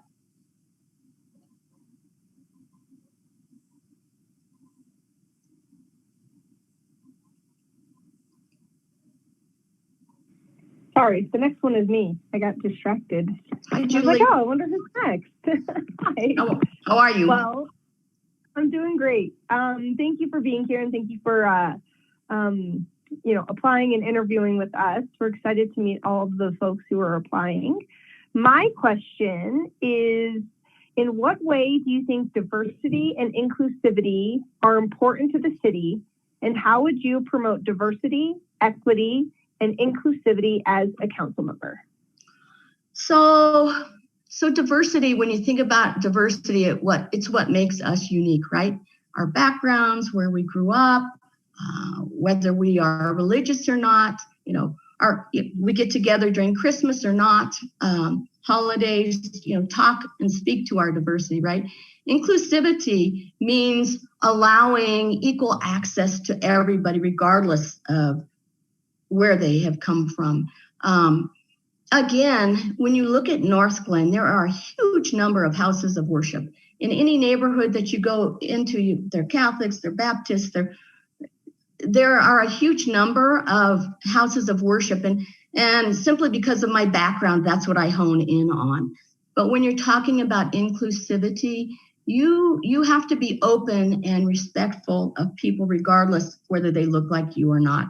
So again, I'm going to talk about the food bank. I have volunteers who can speak Russian, they can speak Hungarian, and we have a huge number of elderly Russian people who come to the food bank. And that my volunteers can speak to them in their native language it just makes me smile. I just get excited about it and it makes me feel good. I, of course, have several volunteers who can speak Spanish. That's what I think about when you're talking about inclusivity and diversity. And I know you'll get sick of me talking about the food bank, but I like people to be fed.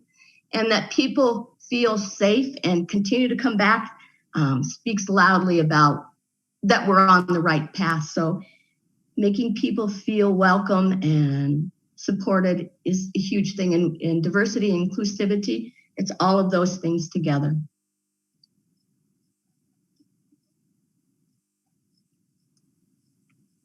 Okay, I got the next one. Hi, Catherine. Hi, how are you? I'm doing well. How are you? Well, thank you. We've observed an increase in people experiencing homelessness in our city. What do you believe is the cause of homelessness, and what should the city's role be in addressing the issue? So I'll tell you, today I spent about an hour on the phone texting Jessica. So this is a success story. A client at the food bank and someone that Jessica has been visiting with. Jessica got an apartment for her and she's been housed for about a week. She showed up at the food bank. There were a couple of other clients that are unhoused and were kind of taking advantage of this recently housed person. So it's not only just getting housing for people that are experiencing homelessness, it's also giving them some support so that they can keep their apartments once they get there. In talking to people, I just got divorced and I had to give my house to my wife and I'm living in my car and now my car broke down and I can't get to work. I hear that repeatedly. Mental health issues are huge. If people are depressed, if they have ongoing mental health issues, that hugely affects their lifestyle. I know the city of Denver is spending a lot of money looking at injection sites. When I think about that, what we really need are mental health facilities and all these small emergency rooms that have telemedicine so that people who are experiencing any kind of mental breakdown can go in and talk to a doctor. They can come in every week and get their meds. There's a variety of ways for us to support people, but one of the very baseline problems are mental health issues. Sadness, divorce, they just need to be supported. And again, what Jessica and Rupa are doing are fabulous. But if we can't get out in front of this, the problem is going to get worse because we're seeing an increase in visitors to our food bank and we never turn anyone away. And most of them are homeless. When you talk to them about the resources, because I have a huge resource list, Jessica provides information to me. And when you try to give them this information, a lot of them don't want it. And for a variety of reasons. I could go on and on about it. So there's more than one approach that the city needs to take in resolving this issue. There's plenty of work to do. And one thing about me is I'm a roll up my sleeves. What do you need me to do? I'm in for the long haul 100% of my time to help resolve these issues. So I hope that I can assist with my experience and help Northglenn tackle that problem for sure. All right. Well, thank you. Thank you. All right, Mary, I know you can't see me, but I have your next question. Okay. All right, so on the city council, every council member and the mayor each have one vote. Given that you only have one vote, how do you plan to lead in this role? So you definitely, as a city councilor, have to be aware of issues. You have to be out and about. You've got to have boots on the ground. You need to be talking to Nura and your residents and constituents for sure. If you only have one vote, you really need to not be selfish with it. You need to come together as a team and tackle the big problem. And it may be setting aside, a huge personal interest that you have, but the greater good should be out in front. It should not be your personal desires, your personal platforms to get your job done. You have to compromise, and you have to communicate, and you have to be transparent. So my one vote has to be the vote that goes with the majority.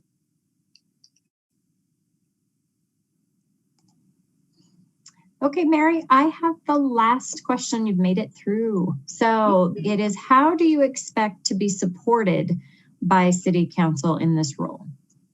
Okay, so in any environment, but especially City Council, you should be safe enough in the environment to express your opinion, right? You should be supported. Whether I agree with people or not, the environment should lend itself to you being able to bring your thoughts and ideas to the table and for them to be seriously considered. So being supported in this environment with City Council, people having a safe environment to really express their opinions is important, because without diversity, there's no room for change. So a supported environment is what I would be looking for. Okay. Well, thank you very much. Thank you all. It was good to see you. Good to see you. So thank you for your time tonight and for all the work you do for the food bank. We appreciate that too. Thank you very much. So have a good evening, and we will be in touch soon. See you all later. Bye. Bye. All right. I'd like to welcome Julie Shills, I believe.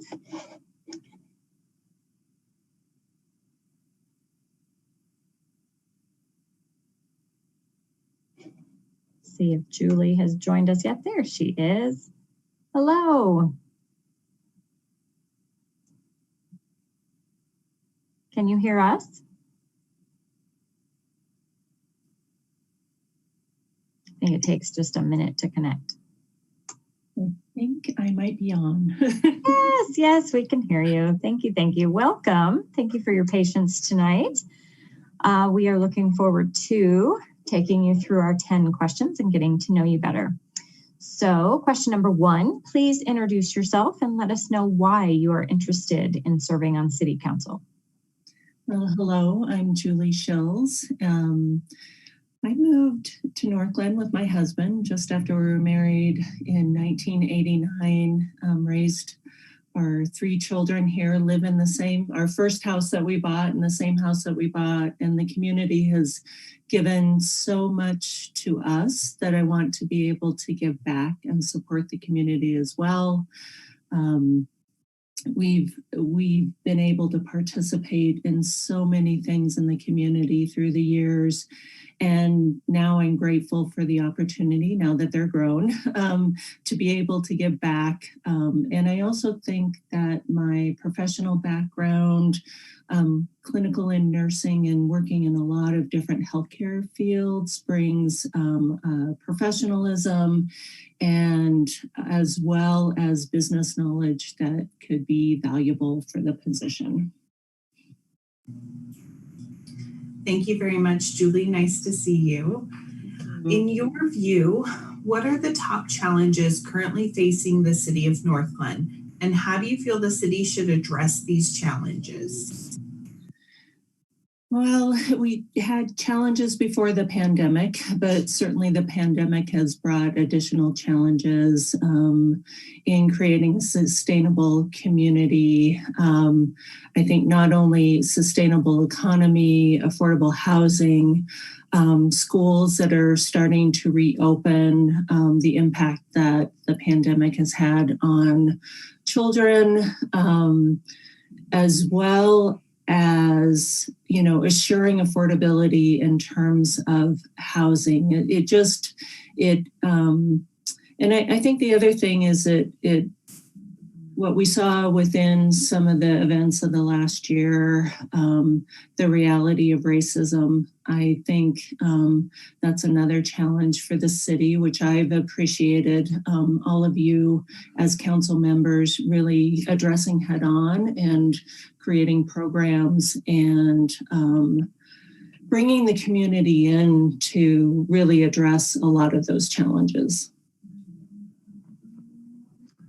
All right, Julie, I have your third question. And so my question is, what do you consider to be the city's most significant assets and strengths that make the community a desirable place to live, work, and play? Well, I think it's the community itself. It's not only the staff members within the city, all of you and the support you provide to the city, as well as just the community we have, the open spaces, the green spaces, the arts, the theater, the schools we have, having a STEM school. My children went through public school in the Northglenn system, and it was a wonderful education. So I think all of those things, I don't know that you can point to one thing because I think it's the collective of the community as a whole. Hi, Julie, I've got your next question. What do you consider to be the most significant issues that threaten the ability of the city to sustain those assets and strengths? You know, I think we're kind of a landlocked city, and therefore our tax base is impacted. So when we think about sustainable economy, I think we have to think creatively in terms of how we assure a tax base to really bring in revenue for the city, thinking about mixed use, creating Northglenn as a place where people want to live. Our parks certainly support that. Also with the pandemic, I think there's an opportunity for further grants to help support the city, working with NURA, and really supporting our efforts to really create a vibrant community for businesses, really support our efforts to increase our tax base, and also bringing in businesses that really attract those across the continuum, being close to boondocks, having that be on the I-25 corridor. The new rec center is certainly a great opportunity to also bring in individuals and even possibly individuals from other cities. Now that it's a new rec center and increasing the revenue that comes into the city.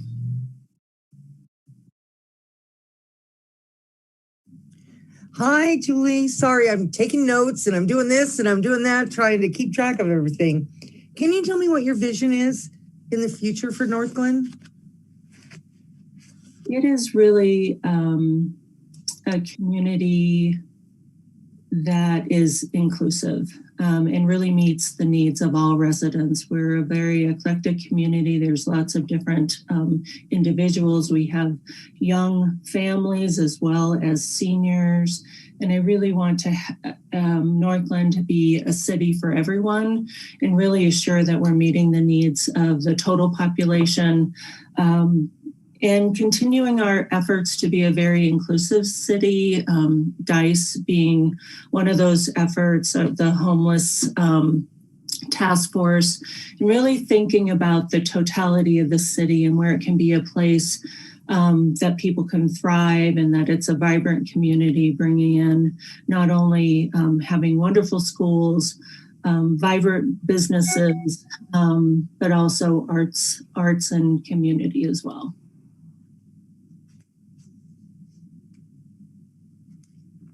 Thank you very much.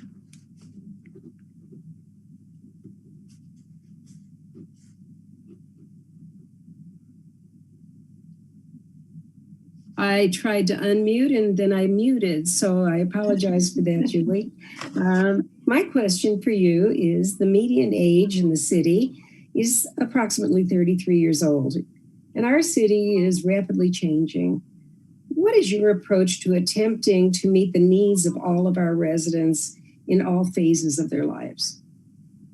Yeah, I think I talked about that a little bit, and I'll go back to the rec center because I think it's really an important part of the community, not only to support children, but young families in different events, but also supporting our seniors. So really thinking about the continuum of our community members and assuring that we're bringing forth activities, whether it be sports or theater or art.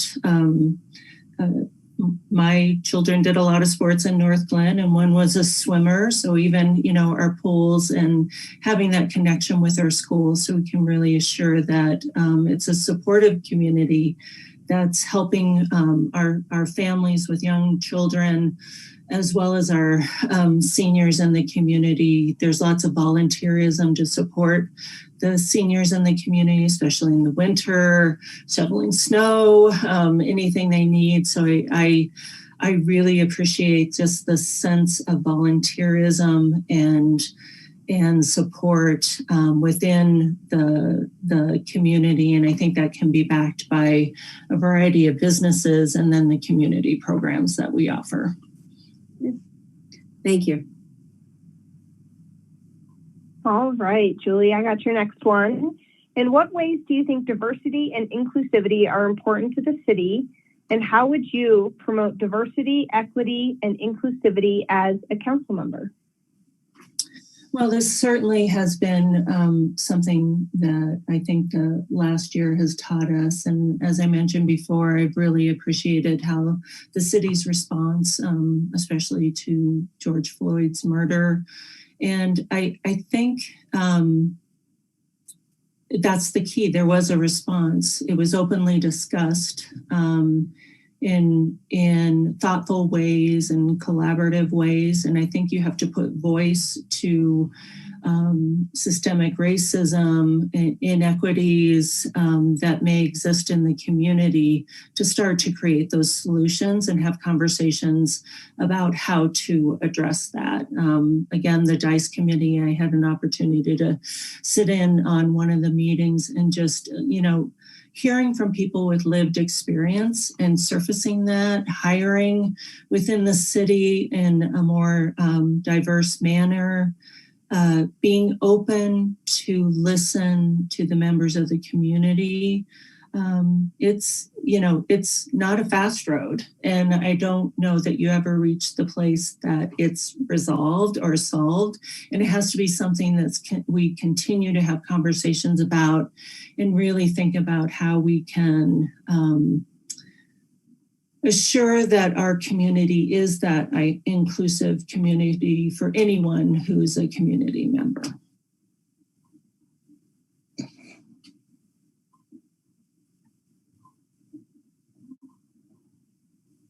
Okay, thank you. I guess that's my turn now. Let's see.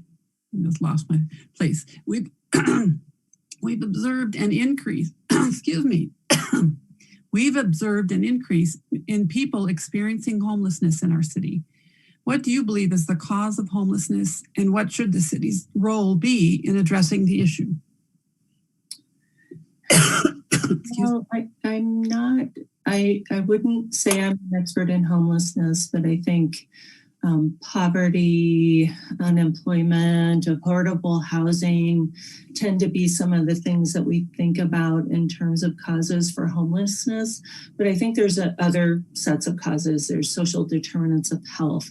There's mental health issues. There's substance use disorder that sort of compound those other things I described, making it really incredible. It's an incredible challenge, but I think, the value of a small community is that we can come together. And I think it has to be community focused. It needs to involve police, social services, business community to really offer solutions to the community for the homelessness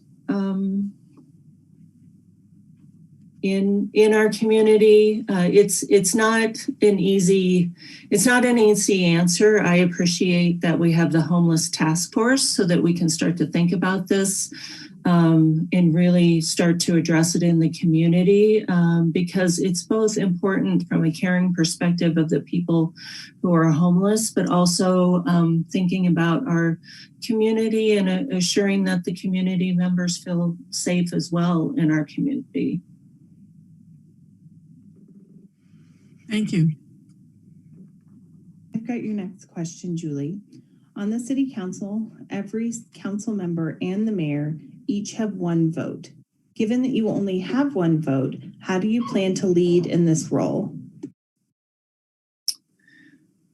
Well, I mean, I see the council members as working for the good of the community and being the voice of the community and really coming together to do what's best for the community. In my professional career and working in healthcare, I brought in lots of community coalitions. And I think it's about having conversations, and whether everyone agrees that something on a solution for something, the most important thing is to have dialogue about it, have conversations, understand the pros and cons, really think about what is in the best interest of the community, talking with community members, and then thoughtfully, making a choice and a vote from that lens and perspective of what's important for the community and what does the community need.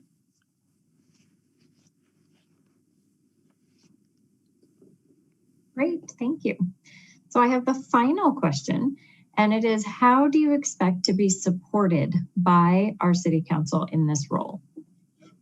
Well, I would be new to a role like this. I've had a variety of roles in my career. I've led lots of teams and people and worked in large organizations and nonprofit organizations, but I would hope to be able to count on everyone I'm seeing to be, supportive of me if I'm chosen for this role, and I would look to learn from everyone as well. And I am a quick learner and would take the position very seriously.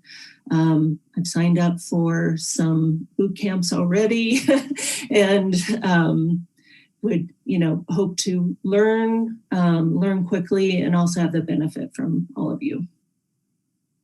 Eric, can I ask a follow-up question to that? Sure. Julie, what do you mean by boot camps?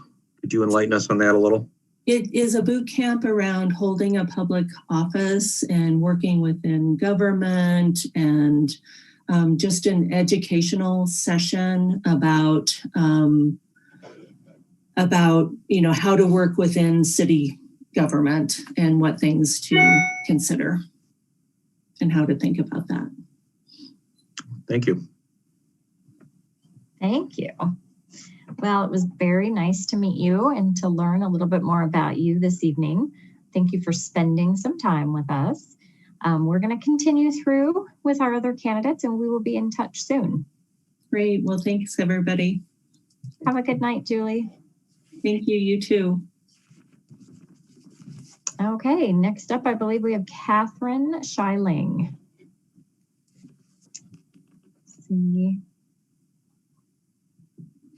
That always takes a minute to load. Hi, Catherine, how are you?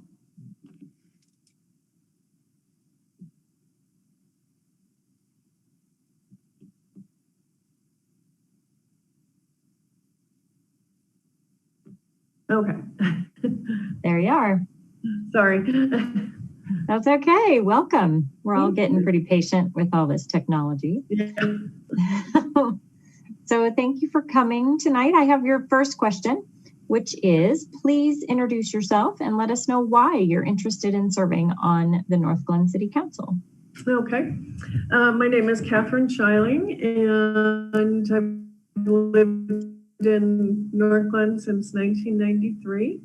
I was a teacher until I retired in 2016, then worked for a nonprofit assisting veterans experiencing homelessness.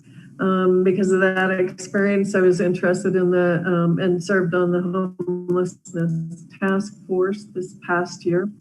And over the past year or so, I've been really impressed with the very proactive and creative approaches to big issues, diversity, equity, homelessness, policing, that this community has been addressing.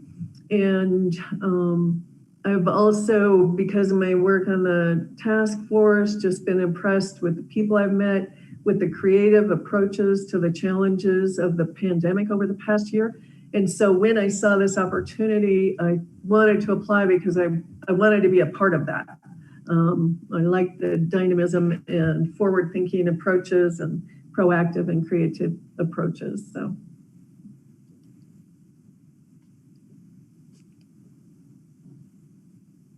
Hi, Catherine. I have your next question. Okay. In your view, what are the top challenges currently facing the city of Northglenn, and how do you feel the city should address these challenges?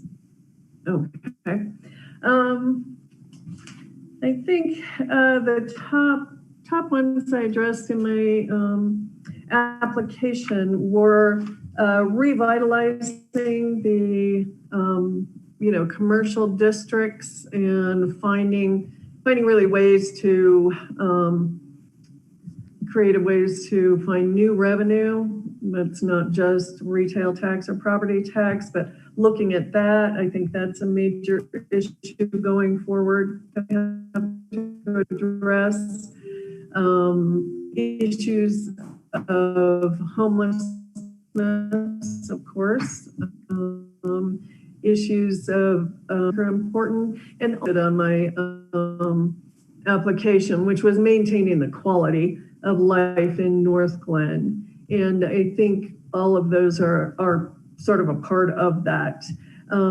I think in terms of homelessness, we've actually already made a great deal of progress. I would like to see the community resource navigator position be continued, if not expanded.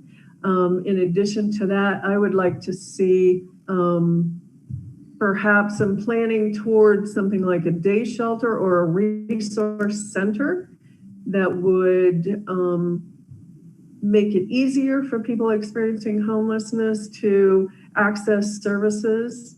I know right now we have a dedicated space and time on Fridays, but I'd like to see that expanded. The city of Portland has come up with some interesting ways to address the issue. They created something called the Hygiene Hub, and though it's specifically about laundry and hygiene, it is actually was created with the input of the community, and it is staffed and run by the individuals experiencing homelessness. So I think that would be a great model going forward that we could do. If we were able to create like a day shelter or something like that. And that would complement the emergency services that are already existing in this area. But people get pushed out of those, whether it's the voucher program or cold weather care, they have to leave at 8 a.m. and there's no place to go. So I would like to see that addressed. In terms of revitalizing commercial districts, when I looked at the NURA report, I think the last one was 2019, 2020, looked like quite a few of the areas, 5 of them actually, had received less than 1% of the funding. And so, and that since what, 1993. So I'd like to see maybe some of that redirected to some of the other commercial districts. I also noticed that there was not a lot of funding coming from any grants, and I don't know if they just aren't available or why that is, or if the requirements for grants are so restrictive that it's not worth it. That can sometimes be the case, but I think pursuing things like that, pursuing grants that incentivize women-owned businesses, minority-owned businesses would be a great thing to help revitalize different areas of our economy. So I'd like to see that. And utilizing co-working spaces, more innovative solutions to allow, startups, people who don't have a lot of money, can't afford office space, maximize what space we have and encourage more growth that way. In terms of the diversity and equity, I think that the board has already been doing an awesome job with Pride Month and events in February for Black History Month, but 35% of our population is Hispanic or Latino. And I think that the focus of that board needs to be directed to that community and find ways to involve them and express and celebrate that part of our population here. And then lastly, in terms of quality of life,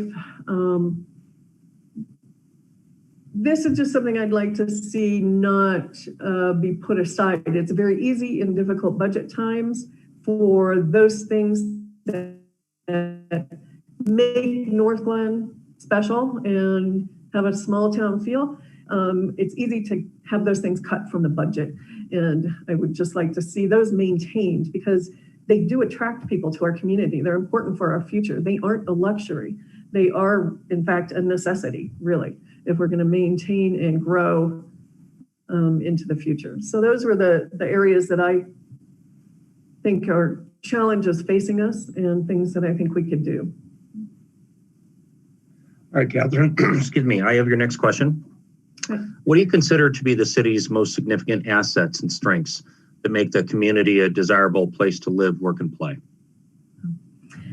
I think that we have, for a small community, we have a surprising amount of open space and parks, and they're embedded in lots of different neighborhoods. And I think that makes it a very pleasant place to live, because it'd be quite easy along the I-25 corridor to just be a small community that people drive right through, or a community of strip malls. And I think that we have done a very good job with that, with the pedestrian and bike trails that we have. That makes it give Northglenn a sense of community, a sense of a small town that I think attracts people here. And I think, as I said, over the last year or two, maybe I'm just paying more attention, but I've been really impressed with how forward-thinking the city council, the city government has been. And I think that that is a major asset that we have going forward. And as I reviewed a lot of the documents to prepare for this, looked at the budget and everything, I was just very impressed at the careful management of resources and the vision that's present in a lot of those documents. So I think those are our greatest assets going forward. Thank you very much. Mm-hmm. Thank you. Okay, Catherine, I've got the next question. Okay. What do you consider to be the most significant issues that threaten the ability of the city to sustain those assets and strengths?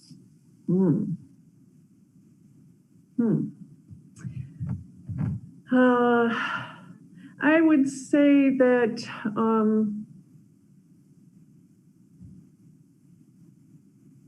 we're very dependent on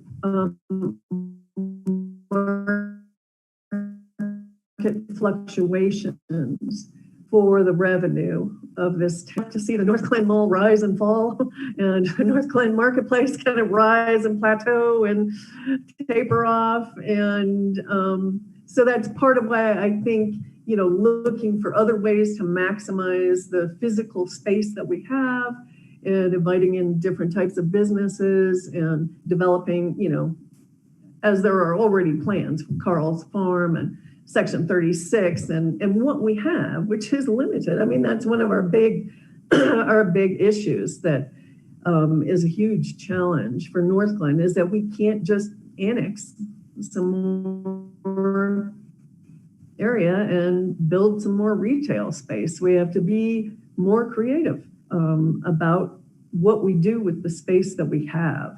And so again, getting back to ideas like co-working spaces, or in terms of Carl's Farm development, maybe mixed income housing, intergenerational co-housing, that would be a good use of space, office spaces that can be shared, things like that.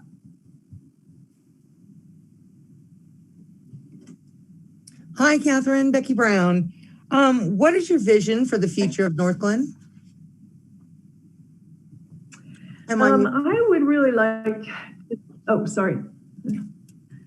I want to see us sustain going forward this, I feel like, as I said, what I've seen over the last couple of years is this, really proactive and forward-thinking dynamism in our approach to problems. And I want to see us continue with that and maintain both what is great about Northglenn's past and its history, which is this sense of a small town, a nice community feel, with a sustainable, both environmentally and economically, future for all of its residents. And that's what I really hope to see and participate in myself. Perfect. Thank you very much. Thank you. Okay, thank you, Catherine. My question to you is, the median age in the city is approximately 33 years old, and our city is changing quite rapidly. What is your approach to attempting to meet the needs of everyone in the city at all phases of their life?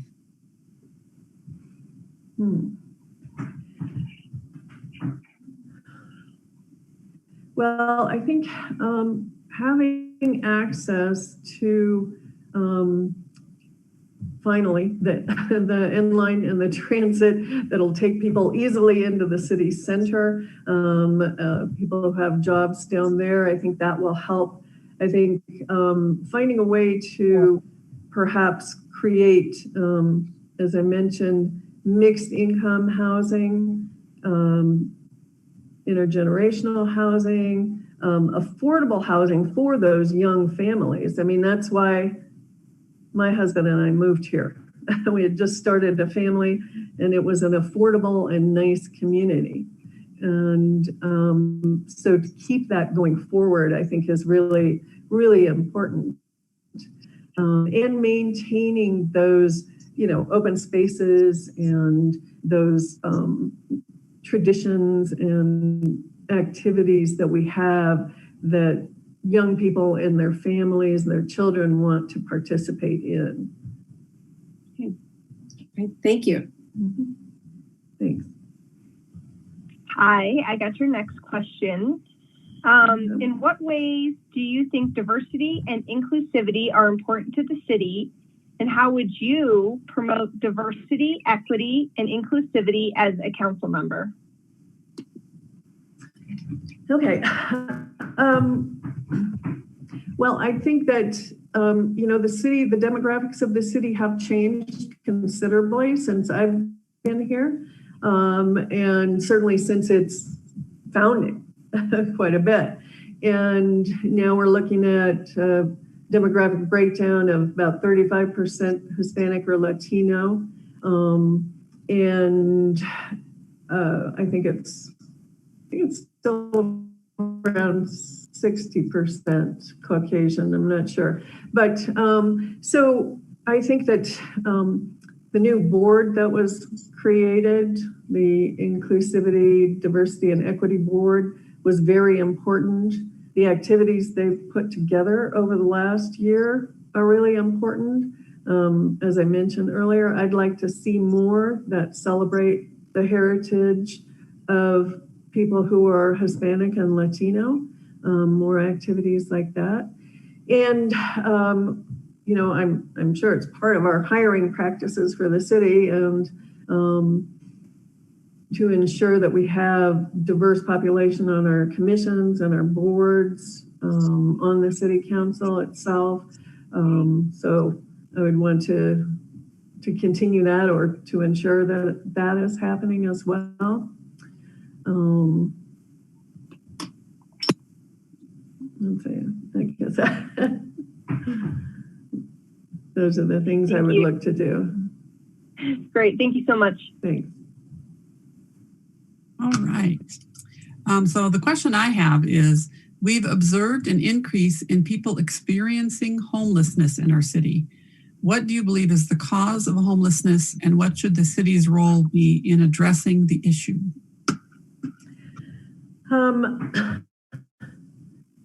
Well, I think the causes of homelessness are largely systemic.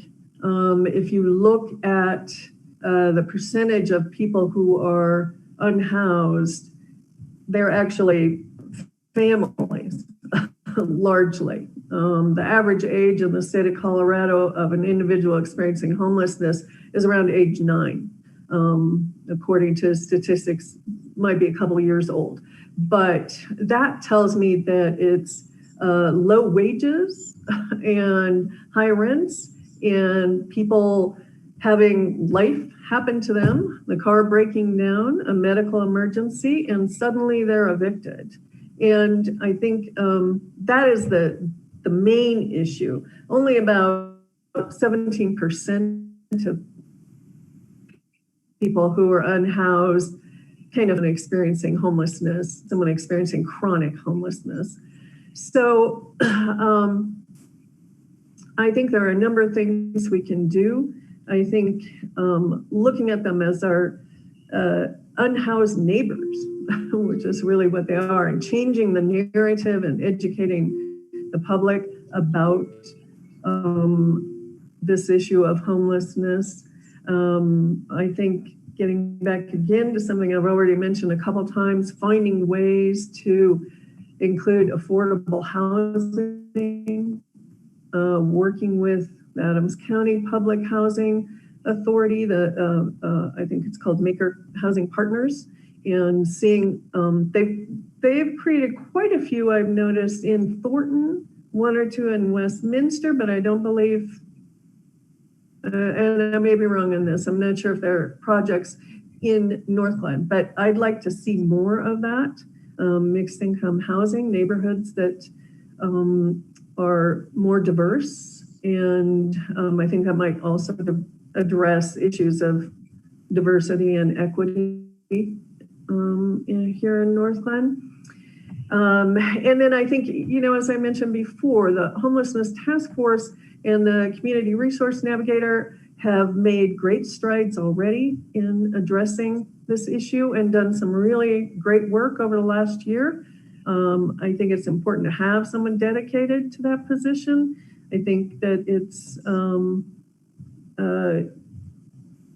working with and maximizing and leveraging our relationships with the faith-based community and with other municipalities will really help us share this, as it's, obviously so difficult with the boundaries that we have with so many other municipalities. So I think there's a lot of, it's absolutely a solution, absolutely something we can solve working together.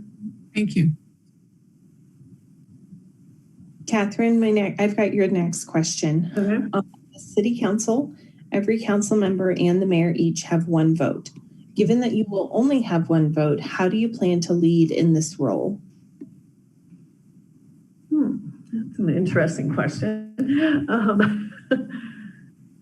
Well, I think, my personality, I work pretty well with other people. I'm good at building bridges and coalitions and doing the homework and the research and to present my position, but listening carefully to others and taking that into consideration. And of course, working with the residents of Ward 4 and finding out what concerns them most and finding a way to represent that. So I think that, yeah, that's how I would lead. It's finding what the Ward 4 residents really want and need, and being a voice for that. Thank you. Thanks, Catherine. So I have the final question, which is, how do you expect to be supported by this city council in this role?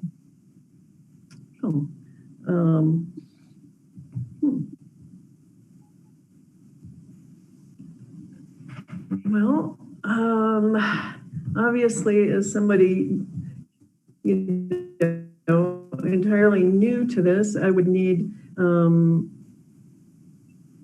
some assistance just getting up to speed and being directed in the right directions. Here's how you do this. Here's where these resources are, so that I can come prepared to every meeting. I would need that sort of assistance, I think. And I suppose the assumption that even though it's only an interim member of this council and an equal, even if it's only for a few months, I guess that is the way I would expect to be supported and treated. So. Great, thank you. So that was the last question. You made it all the way through. Okay. It was so nice to meet you. Well, to get to know you a little bit better tonight. We appreciate your time and your interest. And we have a couple more candidates to speak with, and then we will be in touch. Okay. Well, thank you so much. Have a good night. Good night.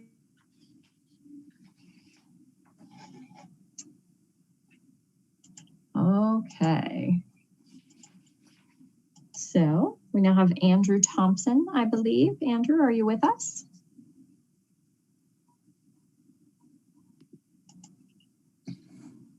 We'll give him a minute.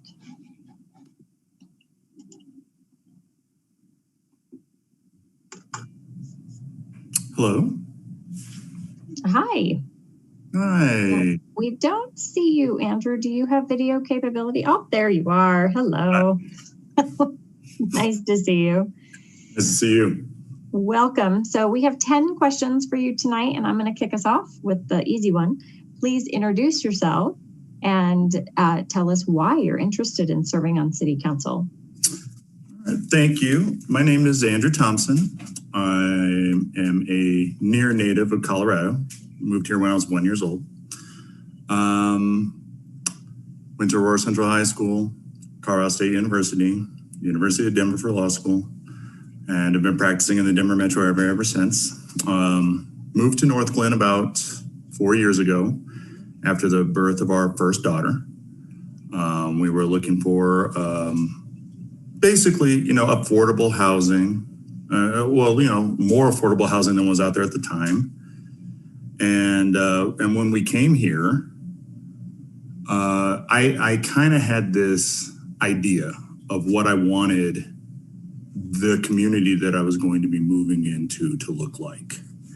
And it was very much based on the experiences that I wanted my daughter to have, which were similar to some of the experiences that I had had as far as being able to walk safely to parks when I was a child, unsupervised, hang out know my neighbors, have friends on the block, things like that. And so when I got here, one of the first things I did was start meeting my neighbors, because I wanted every one of them to know who my daughter was, and I wanted my daughter to know who they were. But as time went on, there's just this need or this desire to continue to contribute, to continue to develop the community in a way that I thought would be helpful for my family. And so I've been kind of looking for ways to include public service in what I do.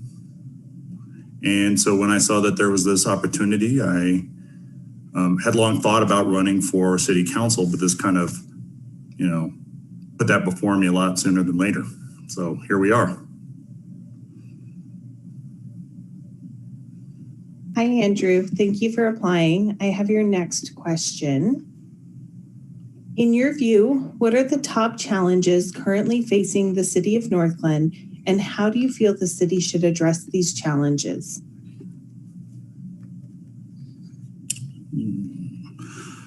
Okay, top challenges. Well, okay, easy one to start with is, the same challenge that everybody's had over the last year and a half, which is the COVID pandemic. I think there are some obvious consequences that we've all kind of experienced being, subject to mask orders and no contact orders, and, it's isolation. In fact, right before COVID-19 came along, I was in the process of coordinating a block party with some of our neighbors. We were going to have our first kind of introductory meeting to make sure that I had a sufficient participation among my neighbors to get the block permit for the party. And about 2 weeks before that meeting was supposed to occur was the lockdown of the closure of all of the businesses. And the following summer, so that summer was out. The following summer, I was kind of optimistic. I think we all were that something was gonna, things started opening, didn't last. And now we find ourselves this summer with really not enough time to plan anything. We have get-togethers at my house regularly, which we haven't done throughout the pandemic until recently. And having everybody over for the first time in a year and a half felt weird. It felt strange. And so I think one of the challenges that we have is that we all kind of feel that way, not just with people that we know, but with people that we don't know. It's unfortunate how politicized some basic things became during the pandemic, but in a way, we all kind of look at each other with these added issues that didn't exist before the pandemic, wondering what side of the fence people are on. So I think one of the challenges that we're going to have is how do we bring the community back to where we were and even better than it was when we have this huge rift that exists from the isolation that we've all experienced. And on the same token, COVID obviously also had an impact on business, had an impact on employment. And so I think every municipality in this country has pretty much the same challenges. But those, not to sound cliche, those are also opportunities. When you start so far behind where you were, you can build in a totally different direction than you were before, and take risks and explore new things that weren't quite feasible without tossing away a whole bunch of what had already been in place, if that makes sense. All right, Andrew, I have question number 3 here. And so what do you consider to be the city's most significant assets and strengths that make our community a desirable place to live, work, and play? So, well, the first thing I guess that comes to me when I start thinking about some of the strengths, and I just approach that thought with, what do I appreciate about living here in Northglenn, in particular my community, my little subdivision. I'm surrounded by an established community. A lot of the people here are older, some octogenarians, 70-year-olds, retirees. A lot of them are original homeowners. And they've been welcoming and engaging. This is my first home. This is my family's first home. You learn some things by being around people who have, been around for a while and, like pride of ownership. It's one of those things that, when I walk around my community, I know I have a community filled with people who care about their home. And that I think by extension would mean that those same people care about their community. So that's just a nice resource. Where I grew up, it wasn't necessarily like that. Aurora, Colorado, right off of Havana and Colfax. People didn't have the same kind of pride of ownership. Maybe initially they did, but this is back when, Fitzsimmons was around, and once Fitzsimmons closed, a lot of the war veterans left, and And, and with it was a lot of the spirit of the neighborhood. Well, here, like I said, I'm surrounded by people who are original residents of their home. And they got a lot to show me, a lot to teach me, and I help them. So that's definitely one of the strengths. Another strength I think that Northglenn has is its location. It's kind of nestled in between some other municipalities. It has I-25 going right through it. And so when we think about, issues concerning, say, business development, we have a couple of advantages in that regard. But I would say those are the primary ones. Okay, Andrew, I've got your next question. What do you consider to be the most significant issues that threaten the ability of the city to sustain those assets and strengths?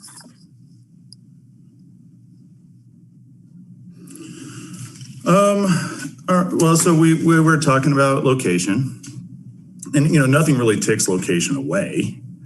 But I guess something that is not so much a threat, but it can be underutilized. It can be, it can be not developed to its potential.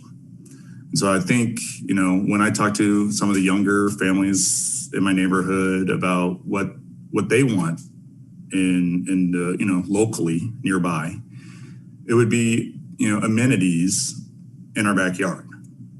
We don't really have nearby, a collection of sit-down restaurants. We don't really have a movie theater, for example. And I know these are all things that Northglenn is looking to place, in the marketplace. But you just got to take advantage of that asset that we have. And then when it comes to community and this, making sure that that the neighbors that we have, or, I guess, again, it would be this nurturing community in light of the isolation that we've all been through for the last year and a half. The biggest threat would essentially be doing nothing or not much about it. And again, we have events on the calendar. That's exactly what I'm talking about. But making sure that the community feels comfortable going back to it is a challenge.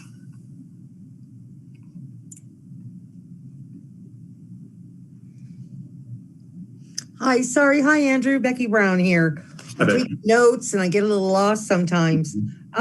What is your vision for the future of Northglenn?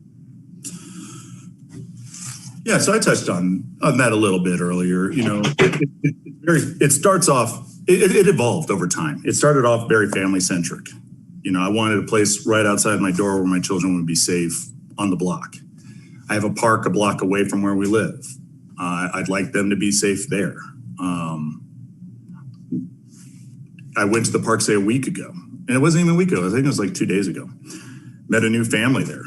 Hit it off really well with the mom and dad because they had a like-aged kid, and they went over to the playground and they started playing, and we sat on a park bench and started chatting. That's what I've always wanted. Is a comfortable feeling that I can just walk up to a near stranger. We could have something in common as simple as like-aged children and hit it off, which felt, special in light of what we just went through for the last year and a half, how easily that happened. But, just having that opportunity is part of the vision. And then, and then the other part is,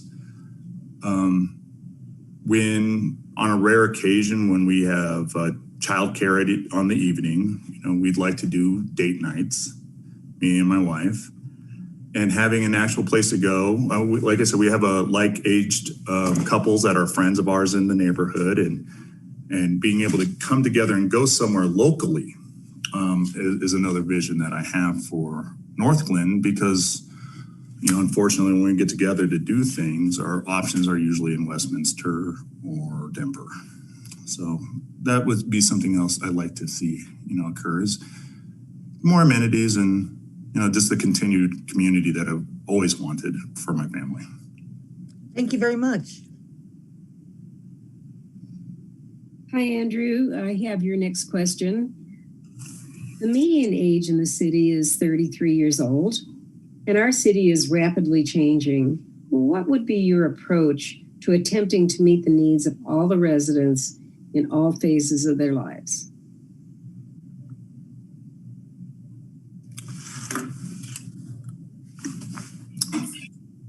And I'm sorry, could you just repeat the second half of that question?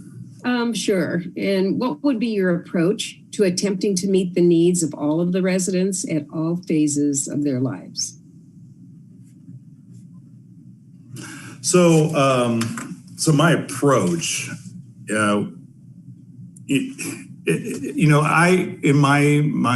what I do, I have lots of clients. They span, the entire range of demographics. It can be 33-year-olds are pretty common, but I have some clients right now that, are two older gentlemen that have been friends for, 50 some odd years. At the end of the day, I think the skill that's necessary is to be able to listen to people's problems and not necessarily feel like you have to have an immediate solution, but make sure that they understand that you're interested in pursuing one. And I don't know that really changes based on someone's age, especially if you approach it with an amount of empathy and trying to understand why their problem is a problem for them, then you can almost relate to anything that you're being told. Thank you. Mm-hmm. All right, Andrew, I got your next question. In what ways do you think diversity and inclusivity are important to the city?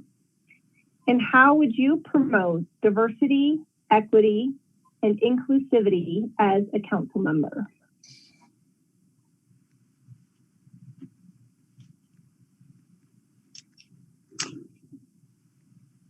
I just want to make sure I'm getting down both parts of your question here. Okay, so, diversity and inclusivity are, those have been things that I've been introduced to throughout my career. I started off my career at some of the downtown firms. I'm Black, and Black attorneys at the downtown firms were, uncommon.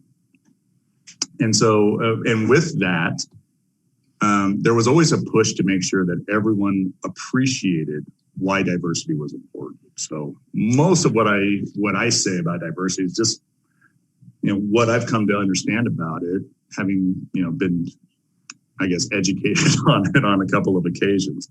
And it boils down to perspective. It boils down to different viewpoints. A solution, for example, to a problem might have, dozens of potential, dozens of potential solutions to any given problem. But the merits of those solutions aren't necessarily understood by everybody. The flaws in some of those solutions aren't necessarily understood by everybody. I'm struggling to think of a good example, but just by virtue of where I grew up and the circumstances that I grew up, there are some, I guess, approaches to problems that I would find harsh because I grew up in an environment where everyone kind of fell into the bucket that now we're trying to solve. And so, in some ways, maybe a solution doesn't take into consideration how prevalent an issue might be, but people who have their boots on the ground, they can tell you stories that you would never consider in the first place. So that's the important part. And then as far as how I would promote that within the council, well, I have a perspective. I grew up in poor part of Aurora. I'm a Colorado native. And to be honest with you, my perspective is so influenced by the dozens, if not hundreds of people that I've represented throughout my career.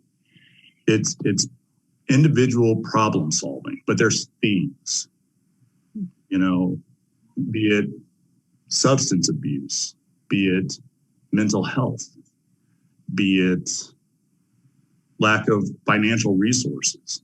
there are drivers of problems that, you know, I kind of understand a little bit better, because you kind of have to understand some of the nuance in order to effectively navigate some of these people's problems.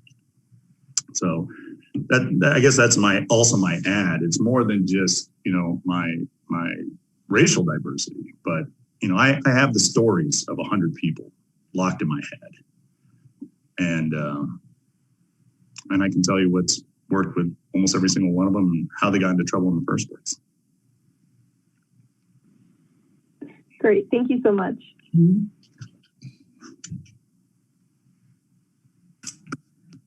A little slow here. Thank you. Let's see. We've observed an increase in people experiencing homelessness in our city. What do you believe is the cause of homelessness, and what should the city's role be in addressing this issue? Okay, yeah. So, and I'm sorry, your question was the cause of homelessness. And yeah, what do you believe is the cause, and what should the city's role be? So I think a portion of homelessness results from mental health challenges, but that's not every case, obviously. And with what we just experienced with the pandemic, what I think was exposed is how sensitive people are with financial stability.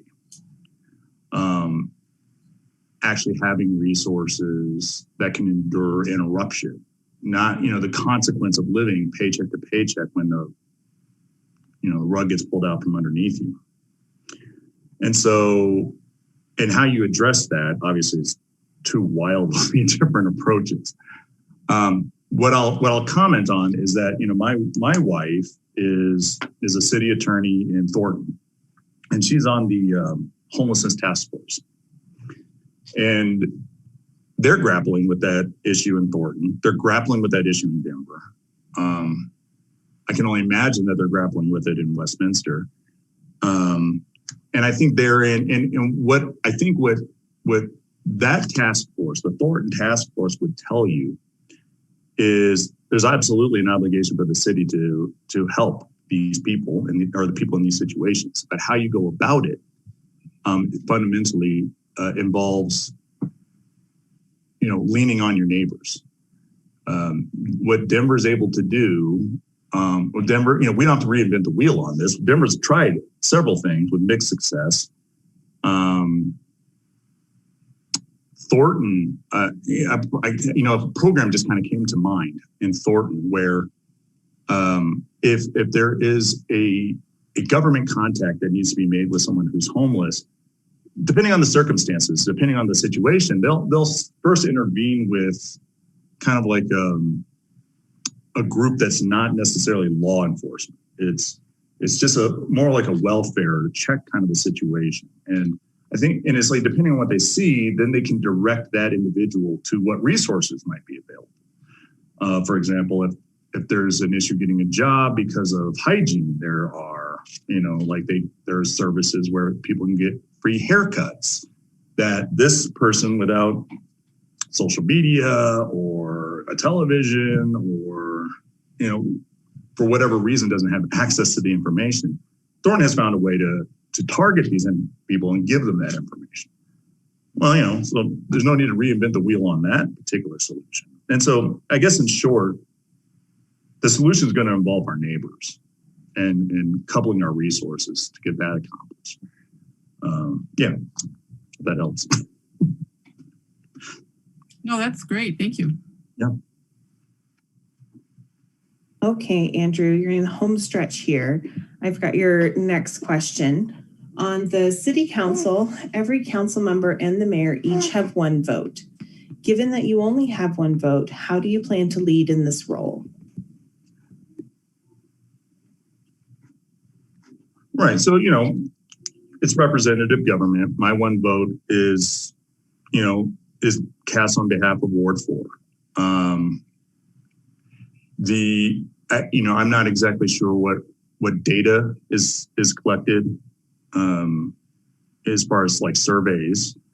But I would find that very compelling. And if it wasn't available, I would definitely do my own survey. I have neighbors, I have friends in the community. The most important, and at the end of the day too, I mean, I also have a fair sense for, I think, what's going to drive the community forward. So I guess in an absolute dearth of information, what I would do is just kind of canvass it around, other people in my community that I have a relationship with, and then try to, extract from that whatever I haven't considered. There's also the process that we would all go through, which is our internal debate as council people, and that's another way to kind of get information that maybe I don't have immediate access to. But it's basically going to boil down to listening again, trying to hear what people want, and in the absence of that, debate, conversation, discussion, and failing that, just probably a modicum of common sense to make those decisions. Thank you. Mm-hmm. Thanks, Andrew. So I have the final question, and it is, how do you expect to be supported by this city council in this role? So that's a great question, because I was going to initially ask you guys that, but in my poking around on the website, one thing that I found is that you guys had established some kind of onboarding process for newly elected people. And I understand that this position is, an appointment, and we have an election around the corner. But I would hope that, me or whoever the ultimate person selected would be, benefit from that program, that would be extended to them as a means of getting caught up, I think, on some of the issues. And then we have, your website has a plethora of information spanning just about every single issue. There's, all the meetings that I could want are available for me to look at. And I, and in my occupation, I get information by asking questions. If I have colleagues that are willing to let me interview them, that would probably be the fastest way for me to learn anything, which is just a little Q&A, tell me some examples, give me some hypotheticals, and I can move pretty quickly on grasping new ideas. So I guess in short, if you guys work with me, I'm a good student, and I ask a lot of questions. But after asking a lot of questions, I have a usually pretty profound understanding of what's going on, and I'm almost immediately able to contribute ideas. Thank you, Andrew. It was so nice to meet you. Likewise. And to learn quite a bit about you tonight. Thank you for spending your evening with us. And we're going to wrap up this process with one more candidate, and then we will make a decision, and we'll be in touch. Thank you so much. Thanks. Have a great night. You too. Bye, everyone. All right. Our most patient, Brian Waselko, I believe, will be joining us.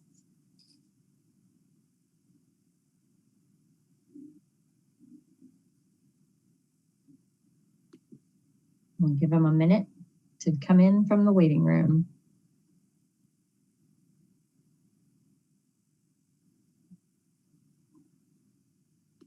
Hi, Brian. We don't have sound just yet. It'll come on in a minute.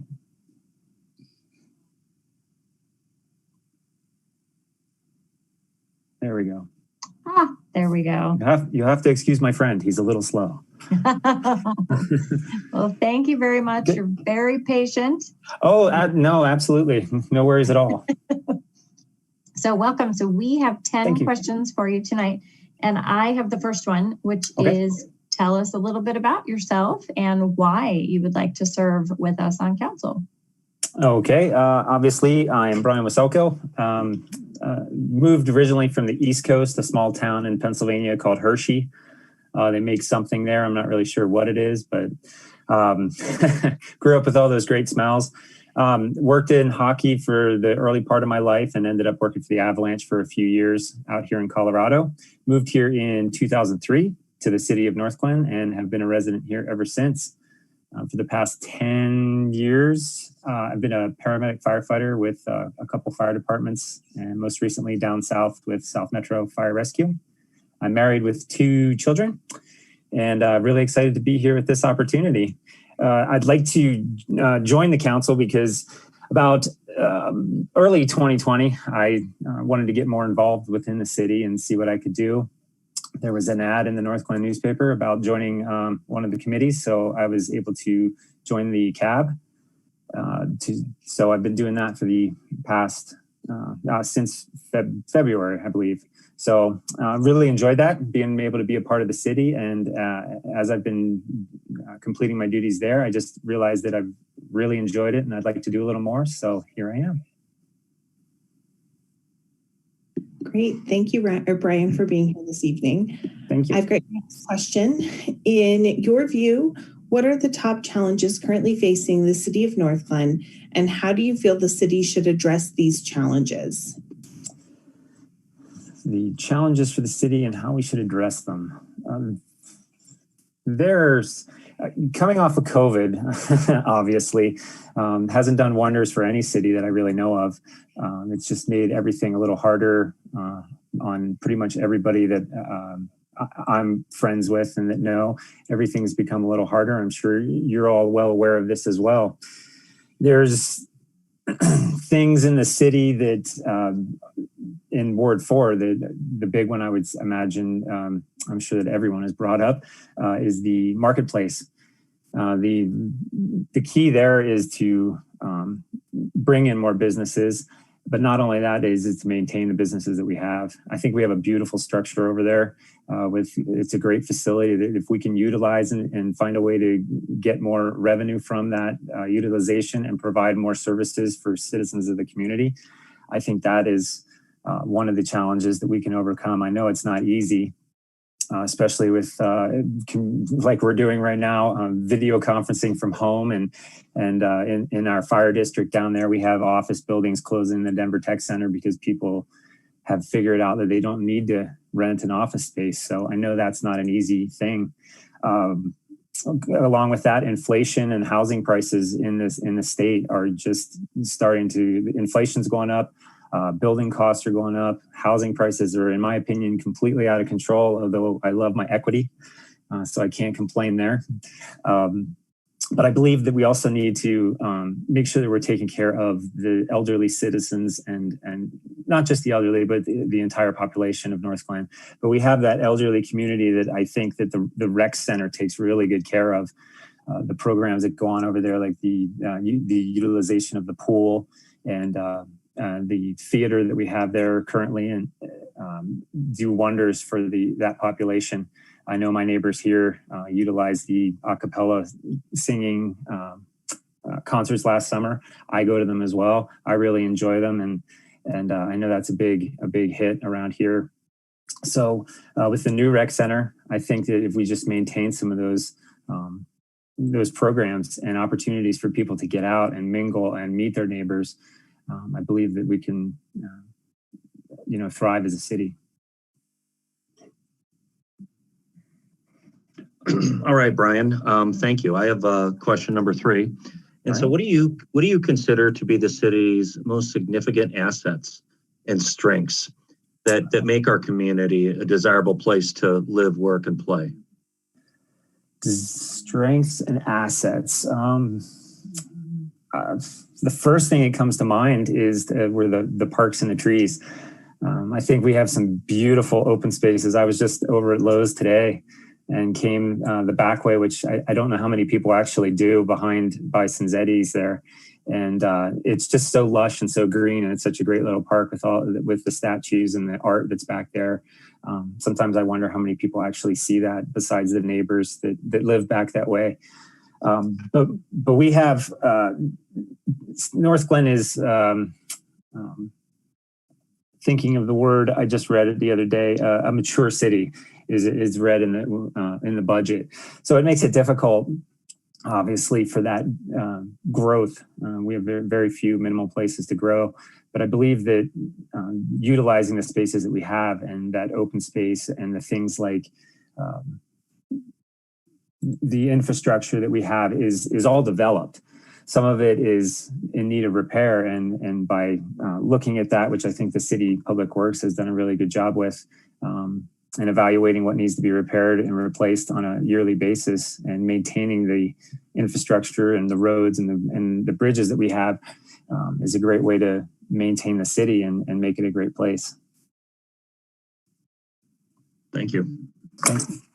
Okay, Brian, I've got your next question. All right.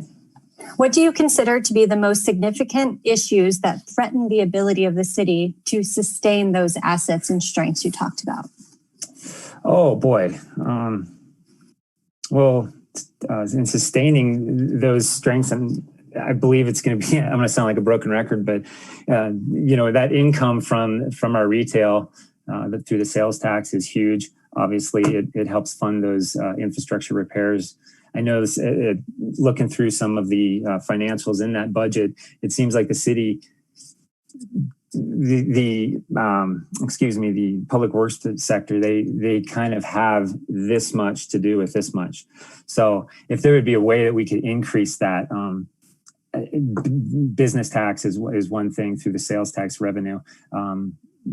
And most surely keeping the businesses that we have. I mean, we have some great businesses around here. Restaurants are huge in the city. I know they do really well. And if we could just find a way to utilize more of that tax base from renting out more of the strip malls and the Northglenn marketplace, I think we could do well in continuing down the road we're going. No pun intended. That leads us right into our next question, Brian. All right. Becky Brown here. Hi, Becky. What is your vision for the future of Northglenn? My vision for the future of Northglenn. I think I said in my application that since it is such a developed city, it should be a destination for people to want to live. We should have people knocking down doors to come here and move. Or buy homes and move in here. Young families, older families, retired families. I think is a super city to live in. I see it a lot in the fire service where everybody wants to be this, join together and be this monster fire department. I work for one of those monster fire departments, but I also work for one of the small guys. And as the departments around us would merge together and become bigger and bigger and bigger, would also notice their quality of service would go down. I think being in this great little city here with access to I-25 and great homes that are older and built solidly out of actual structural lumber instead of the glued together messes that they're putting up, I think that's a huge draw for people to come into. Yeah, maybe some need some weeds pulled or some coat of paint slapped on the house. I'm sure at one point my neighbors thought the same thing of my house, but I take pride in that, and I think that we could have a really great community, which everybody wants to come to and stay for long periods of time. Thank you very much. Thank you. Hi, Brian. My question for you is the median age in the city of Northglenn is approximately 33 years of age, and our city is rapidly changing. What would be your approach to attempting to meet the needs of all of the residents at all phases of their lives? Are we sure on those numbers? Yeah. I'd like to know when I got on such the far side of median age. That really makes me feel a little old. I hate to do that to you. No, I'm just kidding. Well, with that, I'm going back to kind of the same way I've been going. I think that with the completion of this new rec center, it's going to be monumental. And then after that, we'll be going into looking at the new city hall and things like that. I just drove home. Like I said, I was driving home today and I saw one of the city trucks sitting there and I'm like, wow, that's a brand new truck. That looks fantastic. So I think that we're headed in the right direction. if we can utilize that rec center and the programs that we have, and the Pirate Fest, the food truck carnivals that we do out there, bring those families out. I know families that come from Thornton and Westminster and everywhere else to come to that food truck carnival. So, that's something fantastic that the city does, and you're able to get out and meet your neighbors and maybe people you don't know, but you can get out and see the wonderful things that the city does for people, which should be an attractive, both young and old, to bring in those new families. We have the ball fields, the beautiful parks that we have that kids can grow up on, and playgrounds, and it's a wonderful city to raise your family. I mean, we live just up the street from the high school, and we bought this house knowing that our kids were going to grow up and be able to walk to high school when they were here. So that was our purpose in buying this house. And compared to some of the cities around us, and especially downtown Denver, we have a really good, really low crime rate. Which safety is a priority when you're raising little kids, and you want to be sure that your home is safe and your family's safe while you're away. Thank you. Thanks. All right, Brian. So I do feel like, that number when they throw up at 33, I'm like, that's a little. That's wrong. I swear. It's not wrong.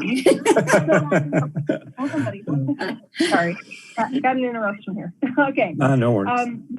My question for you is, in what ways do you think diversity and inclusivity are important to the city? And how would you promote diversity, equity, and inclusivity as a council member? How would I improve diversity and...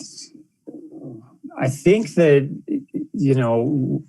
the city is very diverse at this time. We have all kinds of cultures and backgrounds, and I see a lot of it going back to my work. We have parts of our district where it's, whether it's Russian or Islamic or Ethiopian or whatever it may be, we run into those sectors where, we have to dial up on the phone and talk to them through a translator.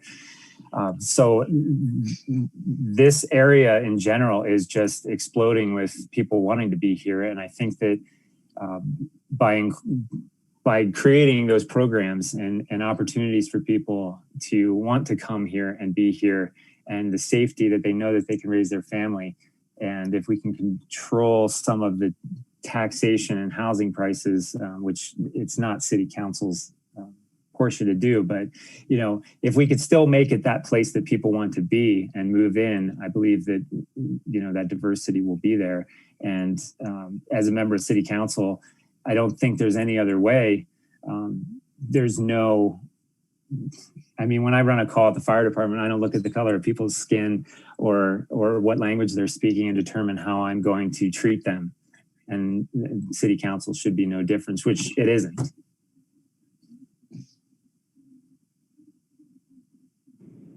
Great. Thank you so much.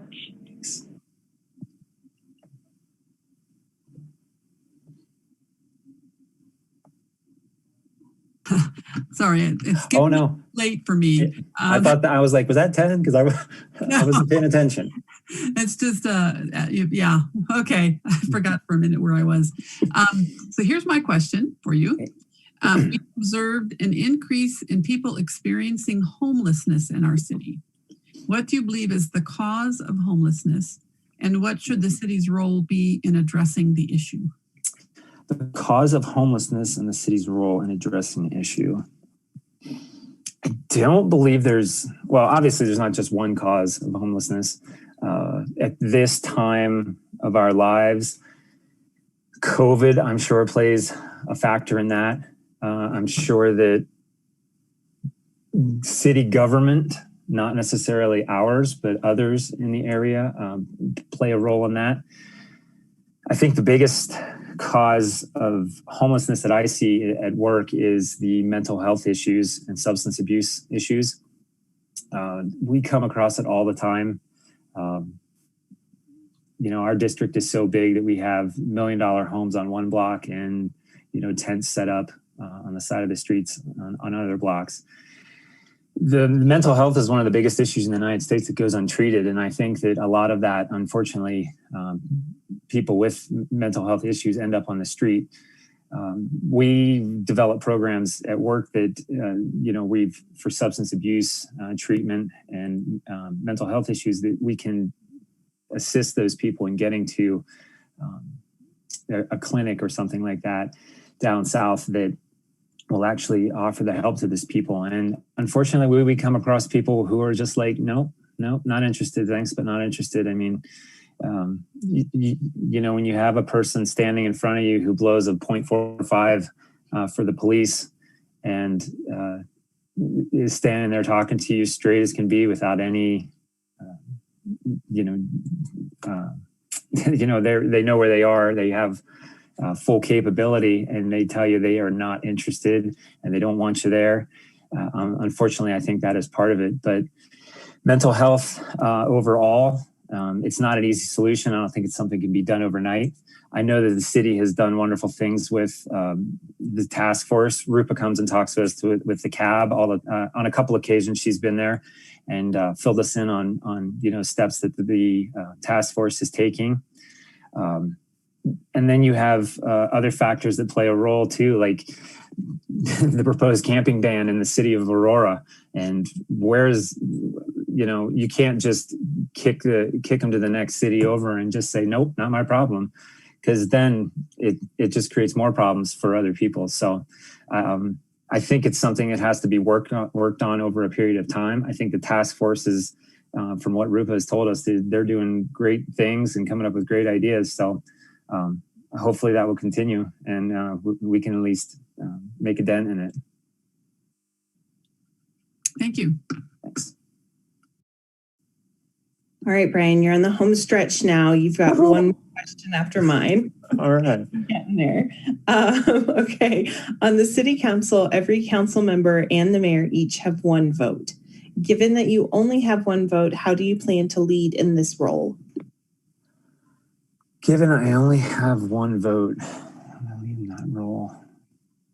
Well, to start, I don't necessarily look at it as my vote. I'm not working for myself. I'm there for other people. It kind of makes me think of when I had started at my last job, started the fire union. I was the initial president. And in that system, it's a reverse pyramid where the membership is actually in charge and the president is at the bottom just as a point of contact that goes and talks to the fire board and the fire chief about changes that would like to be made and concerns throughout the department. I think the same thing, I would approach the city council kind of the same way. I'm obviously learn as much as I can. I ask a lot of questions about things to fully understand the issue at hand. So that would be one thing I would do. Once I learned that, I would kind of do what you're doing right now with the city, with the citizens. And when you hold the ward meetings that are open to the public and they can come and discuss hot topics that the council is going through. I think we need to not only engage the youth, but also the elderly population in the city more. I know that we're on social media. I know that we have the app. I look on the app a lot. I go to the website a lot. And I may be a little different than some people, but I kind of nerd out to that stuff. So I try to be informed because I feel like that makes me more successful when I'm informed. So ultimately, I would have to use that vote, speak with my other council members, and try and make the best decision for what's right for the city. Great, thanks. One final question. Here we go. So how do you expect to be supported by this council in this role? By in this role, do you mean as a council member? Okay. New one, as a new one. As a new council member, right.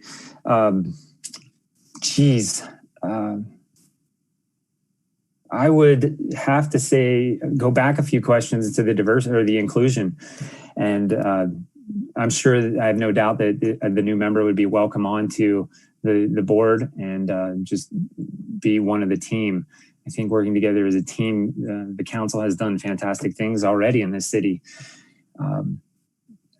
I would go into every discussion with an open mind that every opinion matters and not have a predetermined decision for myself or the citizens before having those discussions. That's a tough, yeah, I don't think that, I'm not here to criticize. All these questions have been great, but I'm not here to criticize the job you're doing, because I think you're doing a fantastic job. I think the city is a great place. And I think that I could play a role in the continued success in the city of Northglenn as a council member. So I think working as part of that team, we could do great things. Nice. That was a very well said conclusion. Oh, thank you. Thank you for your time. It's really good to see you. Thank you for your service on CAB already. Thank you. And we will we'll wrap up our discussions and then we'll be in touch. Okay. Have a great night, everyone. Thank you. Thanks. Bye.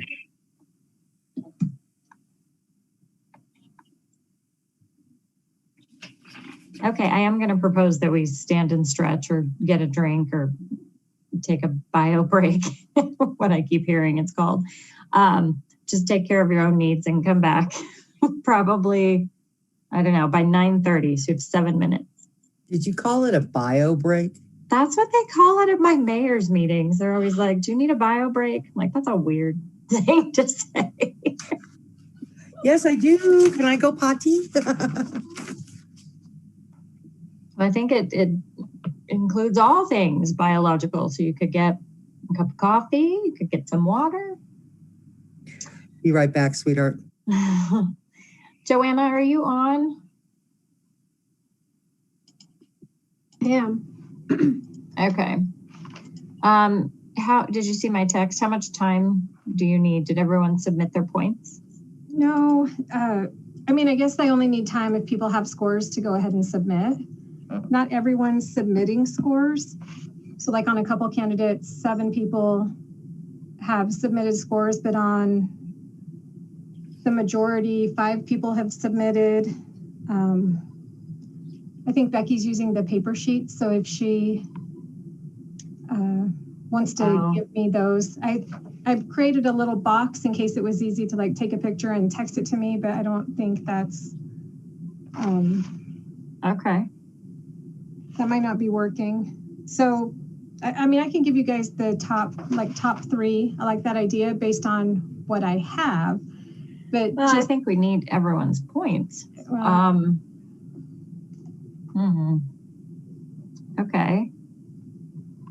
Let me get myself organized and I'll be right back. She's still there. All right. I know, great. I haven't stood up yet. Yeah, we just need your points. You want 1 second. Don't be there. Okay. Okay, and you just want the overall recommendation point? And now I really have to go because I'm an old lady. Okay, go and come back. So Joanna, I think your grid has all the points, right? It does. As I've been listening, I have averages of both. One that includes all of the questions, the other that's just an average of the overall recommendation. Oh, okay. It's still numbers. But so I guess at this point I'll take whatever council's willing to give. Okay. I did all mine. You did, yes. I did my homework. You did. Oh. I am tired though. Holy cow. I like interviews like this. We get to meet such nice people. What time am I supposed to be back? You have 4 minutes. I didn't move it, right?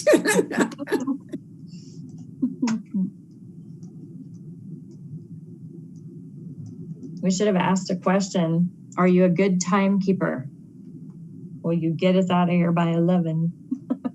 Need to carry on Antonio's torch.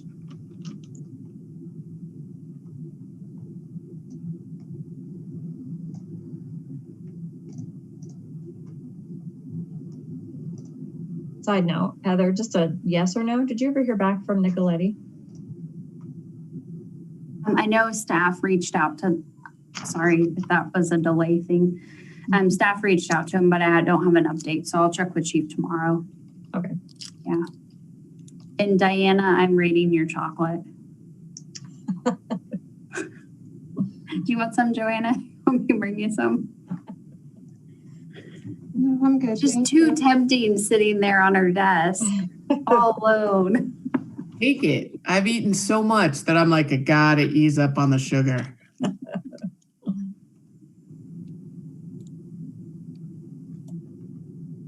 don't think I have a blue light filter on my screen. My eyes are not enjoying it today.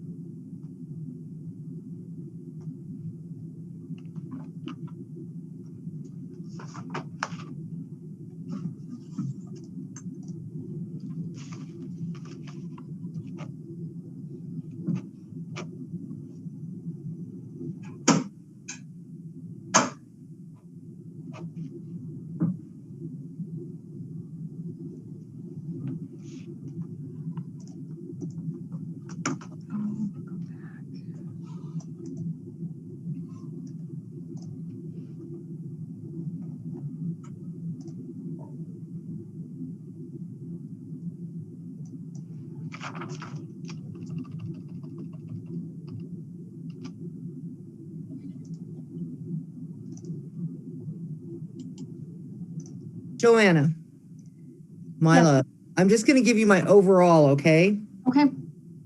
All right. For Christopher Barrera, I gave him a 2. Ron Deffenbaugh, I gave him a 4 as my overall. Shannon Hermasa, I'm going to screw that up too. I gave her a 4. I gave Mary Mondragon a 4. Julie Schultz, I gave her a 3. Catherine Schilling, I gave her a 3. And Andrew Thompson, I also gave him a 3. And Brian, I gave a 4. Did you have one for Tim Long? I do. Hang on just a minute. I don't know where it went.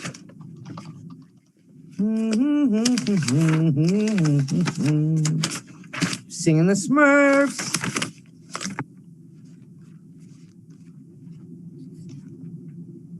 I'm such a paper person. I'm over 33.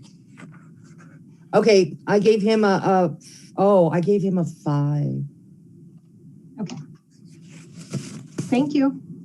You're welcome. Thank you for your patience in almost 5 years of this.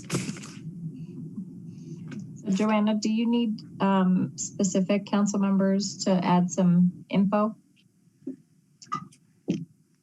Possibly. Let me, it's kind of going back and forth to see what has been updated.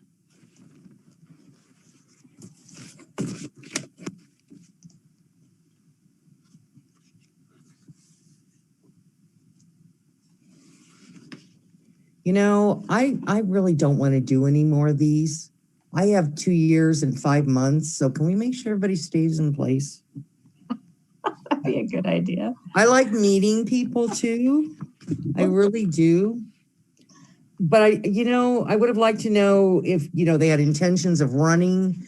I don't know if that would have had me weigh them differently, that they were giving a serious, approach to future, I don't know. I think that was the only thing I would have liked to have asked, is because then that would kind of weed out.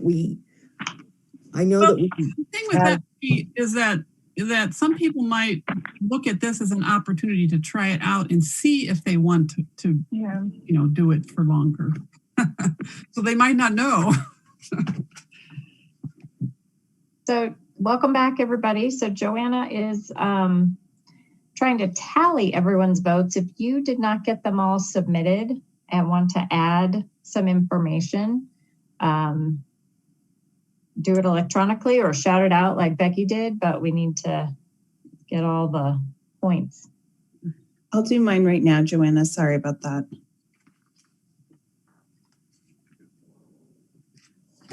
Sorry.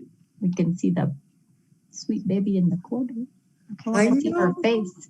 I took a picture of Jenny with her, and it was so cute because they both had their little head together. Look at that. Oh my goodness. I just want to smell her. I know. I just love baby smell. I'm just like so wiggly. She is a little wiggle worm, huh? Yep. She was 7'7". Is that what she was? 6 pounds 20 ounces. Wow. And what is her name again? I'm sorry. Caroline May. I love it. Yeah, she's sweet. I really do.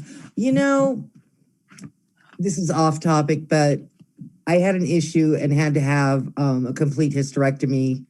And I sat outside of Culver's crying to Joe on the phone. I'm not so sure I'm ready to not have any more babies. And he's like, you're 40. You're done. Oh, You're done. But I kind of got it. Yeah. Now I'm my grandbabies. But still, look how small she is. She's precious. Randall, you back? I am. Hi. Did you get all your points into Joanna? I did. Awesome. Ashley and Joyce, you guys are all good? I'm good. Okay. So I'm she's going back. to do some quick tallying, and then she's going to give us the top three. Who is going to be the one that throws their hands up and go, I'm not staying past 11 o'clock? It sounds like you. That person. It sounds like you. It's only 9:30. We got this. I'm exhausted today. It feels like 11 o'clock. I'm with you. No, the thing that cracks me up the most about the one question with the 33, when Joe and I moved to the city 25 years ago, the median age was 33. Yeah. So I find it funny that it hasn't shifted anywhere. It's just stayed right in the same place. It really does flow. Yeah. If you're average, Jenny's little baby into That's the right. it's going to be 33. Maybe it's 31 now. Right, you're right. I didn't think of little ones. I don't know if you guys saw, but Cambria was so upset, and she was asking me before the meeting, why did Antonio have to leave? Why did he have to leave? She just had the biggest crush on him.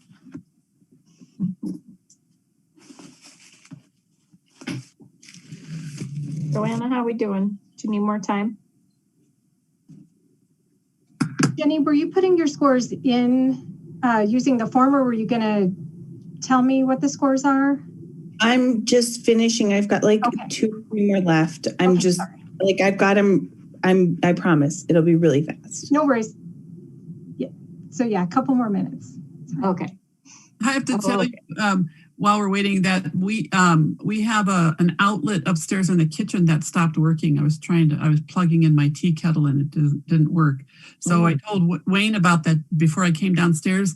And just a few minutes ago, the lights in this room and all the electricity flickered off and then back on. And I had to send him a text message, don't turn off the electricity. He's up there like flipping the whatever circuits to try to figure out which one it is. Not a good time for that.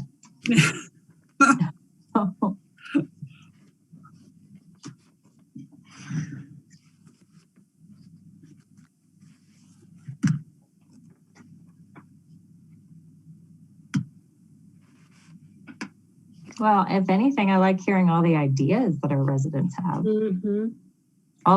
What was so interesting was the differing perspectives, right? The perception from different households about things that are strengths or things that are concern areas. That's true. It was interesting. And so many talented people in so many ways, I just find it so affirming. Yes. I think it's awesome. So many more people are coming out, Yes. Yeah, I mean, because we've never had a turnout like between this and the last one. We haven't had it turn out like that. And even in the elections, you know, I think, Ashley, did you run unopposed? You did in Ward 1. And that's been historically an issue in Ward 1, is that there weren't people coming out. So here in Ward 2, we had, 3 at the last election?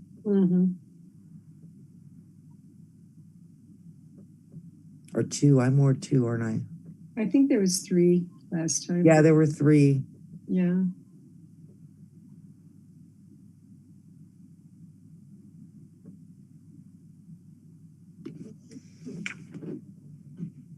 This room is so warm, it's giving me a headache. My toes are cold. Yeah, mine's cold too. Really? I bent over the air conditioner and broke my chain, and my mother's wedding ring went in the air conditioning unit. So I know, man, with Joe being so sick, we couldn't turn the air conditioner on because I didn't want my mom's ring to be, you know, destroyed. So we didn't get to turn our air conditioner on until yesterday. Yeah, it was not a pretty weekend here in Brownville.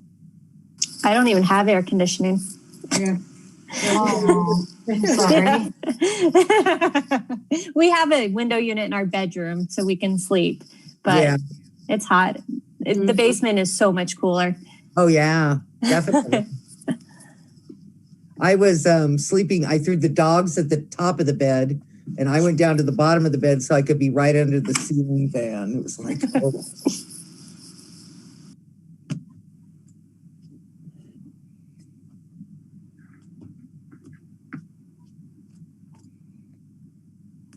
Hey, Heather, just so you know, I was over at Kiwanis Park today, or Kiwanis Pool, and everybody who worked there was so nice and so kind. And I called Amanda because Benjamin, whom I love from the Youth Commission, he has this thing. Huh? He works there, right? Yeah. But when he would say, and how are you today? And when you would say back to him, I'm fine, thank you. How are you? He would say, thank you very much for asking. And it was just such a sweet thing, you know? And everybody there was so nice. I hadn't been back since we put the sensory pad in. That was a lot of fun. Yes, that's where I was.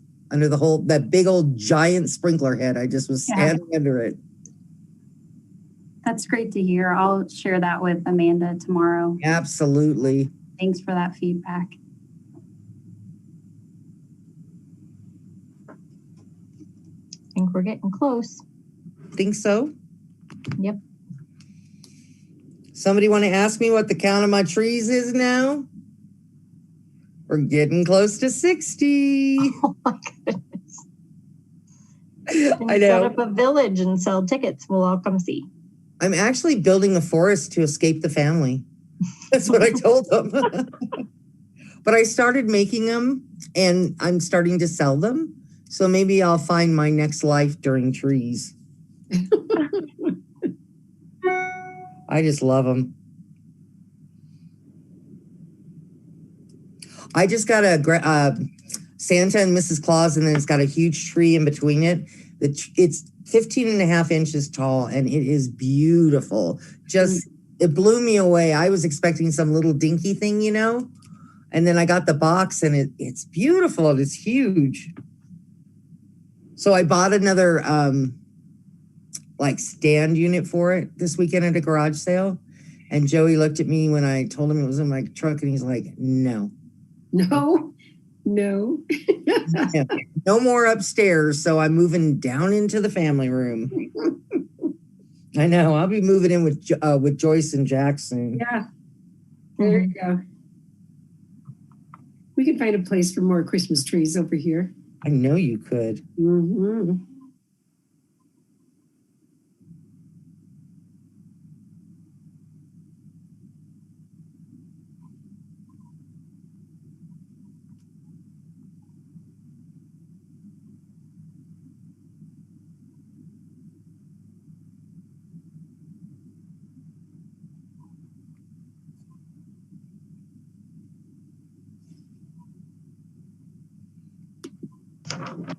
Councilmember Brown, do you still have your scores available? I'm sure I do. Hang on. I need possible, can you repeat your score for Shannon Lukman Hiromasa? I gave her a 4, I believe. Yes. Okay, thank you for that. Okay. Welcome.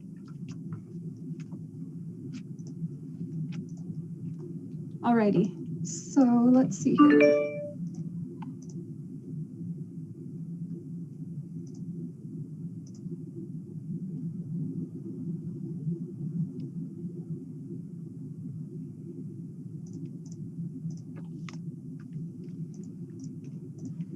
So when I look at the average of the one overall recommendation score, there are 3 individuals who are tied for the top score. And those are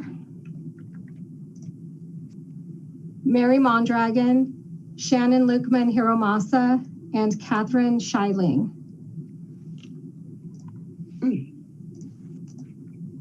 Now, is that just, I just want to clarify, that's just using that last little thing we clicked, right? The last question or whatever, the overall recommendation? It is, yeah. Not every council member submitted scores for all of the questions. So I also have the average of all scores. Those numbers are going to be a little different. Oh, I guess I thought that's what we were going to do. Mm-hmm. Well, she doesn't have, if we don't have the same information from each council member, though, the scores that Joanna has isn't the total sum of all the numbers. So no, it's she just, yeah, that worries me to use those numbers. Yeah. And so I guess we have to find out who didn't do all the scores. I can tell you I didn't, because in all honesty, although I enjoyed answers, nobody really answered the questions.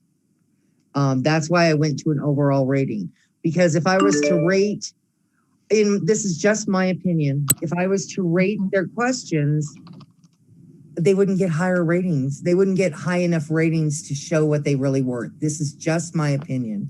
And that's because nobody answered the questions. Well, you know, I have to say a lot of people did not specifically answer the question we asked, but I would not say nobody answered any of the questions.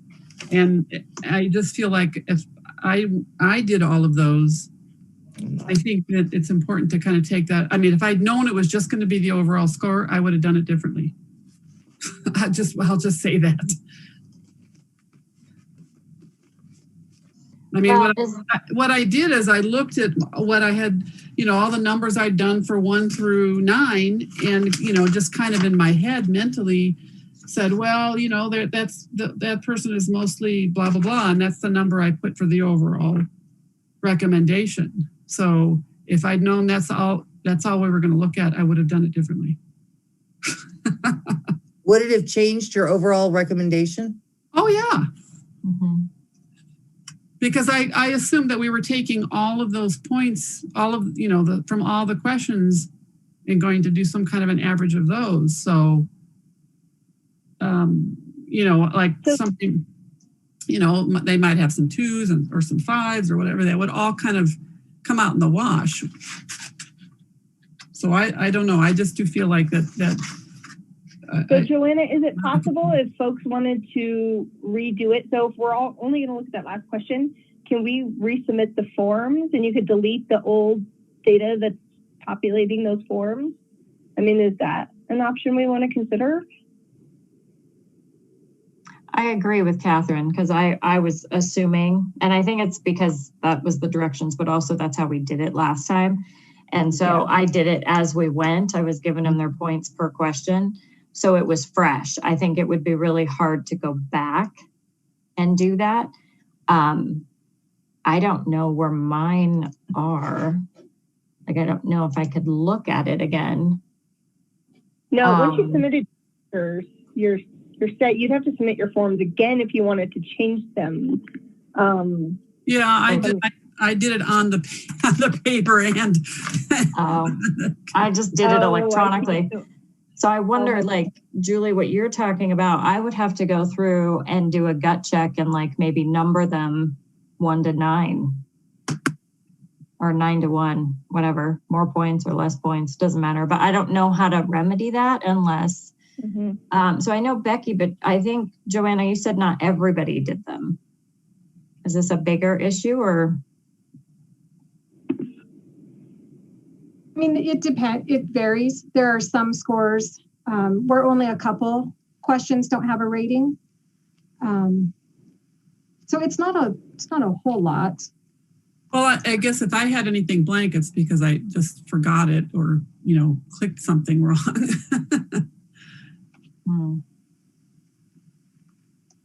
Well, I think we do have a little bit of an issue because the data is not consistent across all of us. So how about we try another tactic, and you look at the 9 candidates and you pick and you just rank them. And then I don't know, Joanna, how easily, I mean, we could project and just write it down. I don't know how to do it so that we're not adding another mathematical nightmare for you, but say I give somebody a 6 and Julie gives them a 5 and Catherine gives them a 6, then so you would need to total the amount of points for that person. Does that make sense? Or could, well, yeah. I mean, we could just each pick our top 3 or something. I don't know. This is not, I mean, now. Joanna, am I the only one that didn't rank them by each question? Well, sort of. I mean, you're the only one that provided just the overall recommendation. Going back and looking, there are some members who didn't fill in every possible rating for each question. So you're not the only one who didn't provide the scores. So it depends if you want me to go back and look and let you know. That might be. My thing is that even though I would rate them on their answers poorly, it doesn't change my overall rating for them. Because I averaged it out myself. But if I were to answer it, I mean, I'll do whatever you want me to do, Joanna. But if other people didn't do it right or didn't answer them all, then I don't know what good that would do. Well, you know, I guess, Becky, I'm a little confused. If you could explain why you would give low scores because they didn't answer the question, but you're going to give them a high score for overall. I'm just confused how you did that. Because I felt that they were in the right direction. In my opinion, very few were able to answer the questions that were asked, whether it was because they were nervous or, you know, however that was, they didn't really hit the answer. So if I'm going to rate you on your answer, I'm going to rate you low because you didn't give me the answer that I wanted, right? But I had candidates that their overall effect and ability to answer questions, not necessarily what we gave them. That's what I did my ratings off of. So I did it off a gut check. And what I'm telling you, Catherine, is that if I went back and rated them all individually, it would not change my opinion on who I ranked 1, 2, 3, 4, 5, 6, 7, 8, 9. So what if we just have people have the opportunity to, like, if it is the overall rating that we want to go after, if you want to change your overall rating, you should be able to do that because, right, we're changing our methodology here. Can we just submit new forms?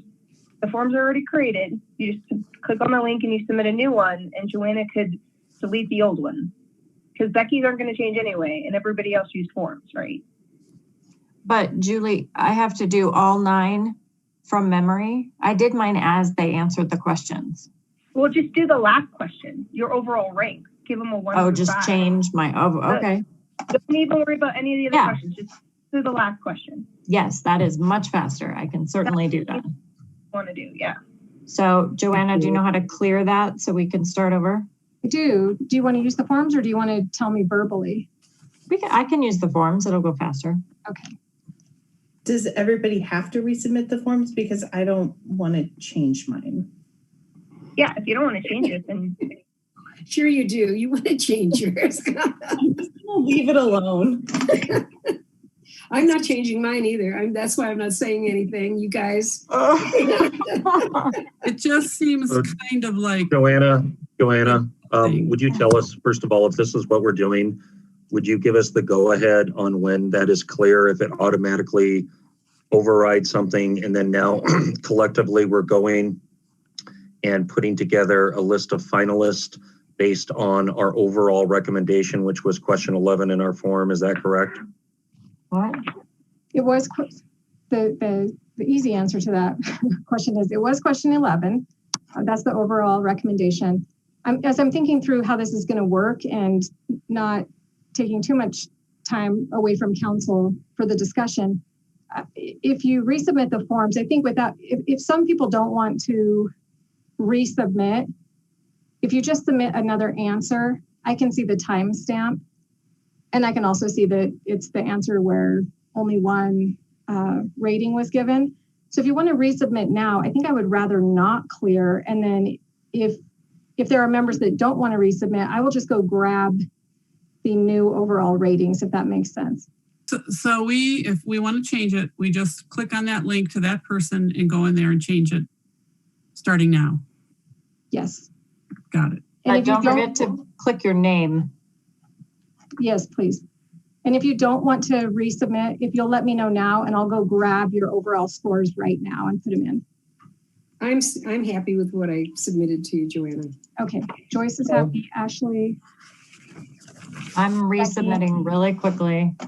And Jenny, are you good with yours? Okay. Yeah, thanks, Joanna. Mine will not take long. Just don't fall asleep, okay?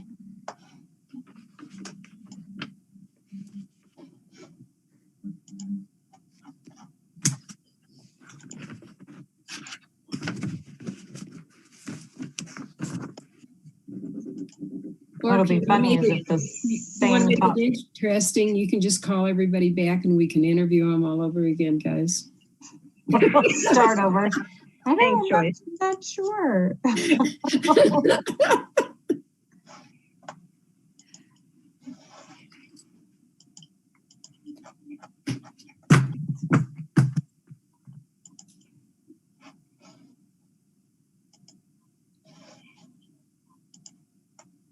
Yeah, if I'd known we were going to do it this way from the beginning, it sure would have made my job a lot easier tonight, because I took all kinds of notes and I put numbers. Well, Catherine, obviously we weren't. That wasn't the plan.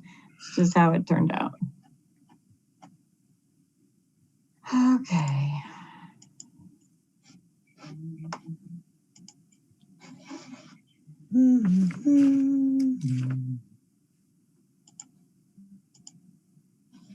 All right, I'm done with all my new ones. I'm almost done.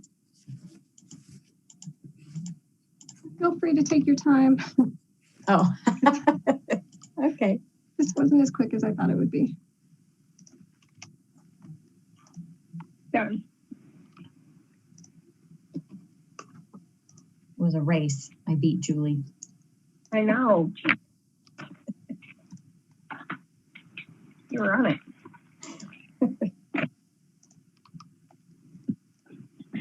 Oh.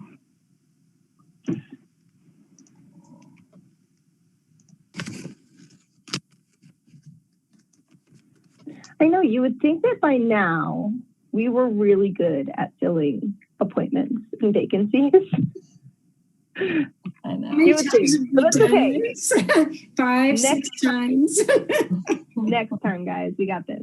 Next time? Oh my goodness. No You more are time. freaking crazy. No, We're going to have everybody sign an agreement this time at the election. You promise not to leave until your term is up. or get hit by a bus. Yes, or yes. just But you know what?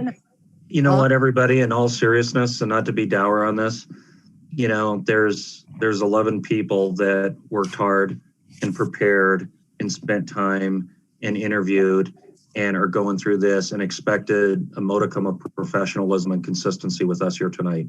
And I think we did okay in redeeming that. But quite frankly, I don't think this is our best moment here.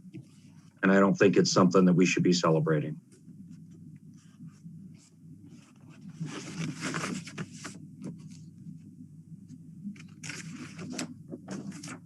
$11, 10, 9. 9. just keep dropping them. I counted the breaks, I guess. Well, in all fairness, Randall, that's how I chose you as my favorite.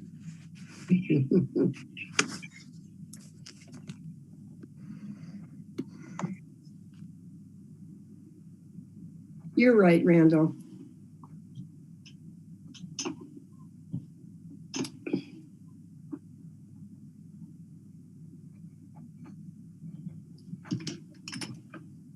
Anyone still working? Sorry, I think it's just me holding it up at this point.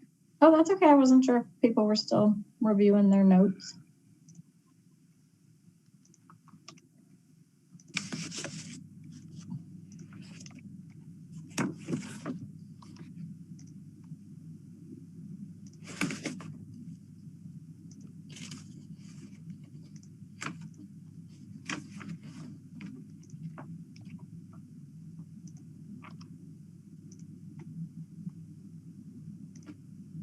Well, I just finished, so.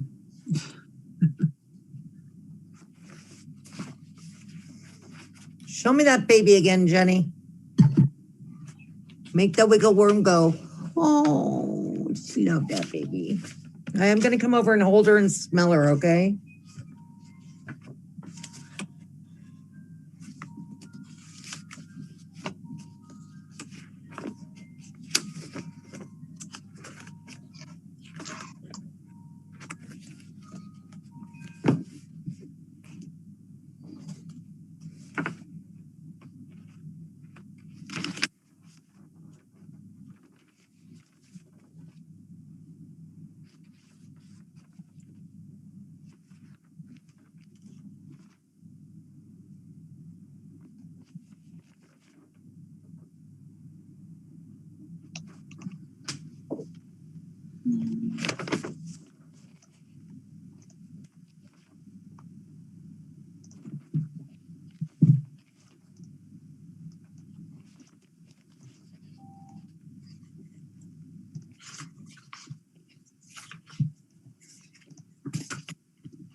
Councilmember Goff, I do not see a score for Christopher Barrera.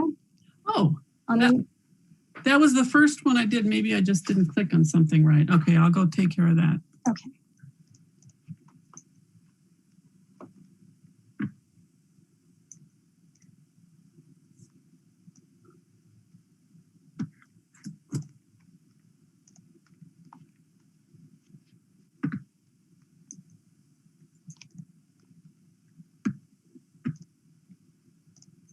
Okay.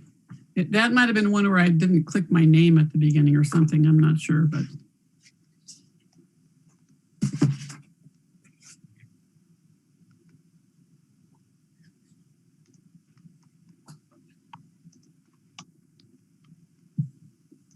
How's your son doing with the new baby, Jenny? Did he fall in love? It's been a transition. Yeah. He'll be okay with it in like 20 years. Yeah. That's real. I don't think Maddie came around until she was 15, 16. I don't think my girls have come around yet. It's okay. The point is, like, they're on that journey. Yeah. How much older is he? He's going to be 6 in 2 weeks. See, I had 8 years between Raquel and Emily, and I have the cutest picture of them underneath the Christmas tree because Emily had just been born, and Raquel's like, why are you making me hold her? Oh, I love it. Pretty soon he'll think about That's my baby, and he'll protect her. Yeah. There is Well, nothing better also- than a big brother. And he talks so much trash to my brother about how much better his baby sister is over his cousin, but it's okay. Like I said, it's a tree. Yeah, I do get it. Slow and steady. It's funny. She's very sweet. Yes. Yeah. I don't think my brother liked me until I was probably 19, and now we're best friends. So, I know brothers are special. Don't know what I'd do without my little brother. He's the best. No, my brother's the best. I mean, of course, don't tell him I said that, but exactly. Gotcha. So I was just thinking through next steps. I think we could end up with another roadblock because I don't have my own scores. I'm just thinking about if we end up with a tie, or like, that's where it would be good to be able to say, I don't know, to look at the sub scores. I think is how we used them in the past, is to look at the sub scores if we had some discrepancy. So I guess be really thinking about why you like one candidate over the other. So we can advocate if there's a tie as opposed to a clear choice. Sounds like a plan, Mayor. Councilmember Peterson, did you intend to go back and enter just the overall ranking? For a couple I did, but other than that, everything should have stayed the same. Okay. So I feel like I'm taking up a lot of council's time, but I'm going to have to go back and compare for a minute. Okay. Unless, would it be Take your easier time, for Randall Joanna. to tell you which ones?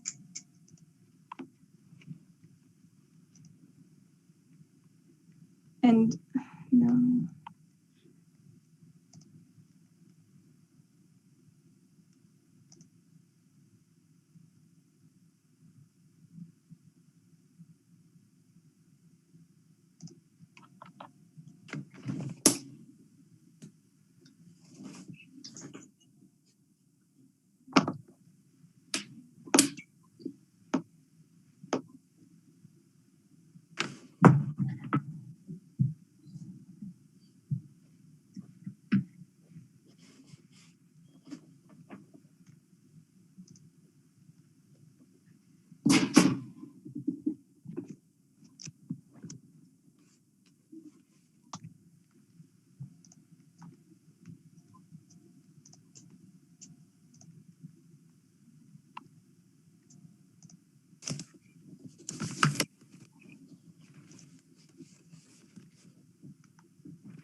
Okay, Councilmember Goff, it didn't record a new score for Ron Deffenbaugh.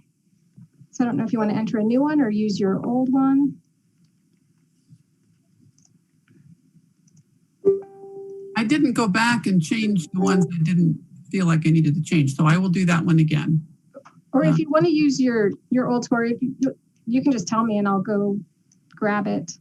If you like.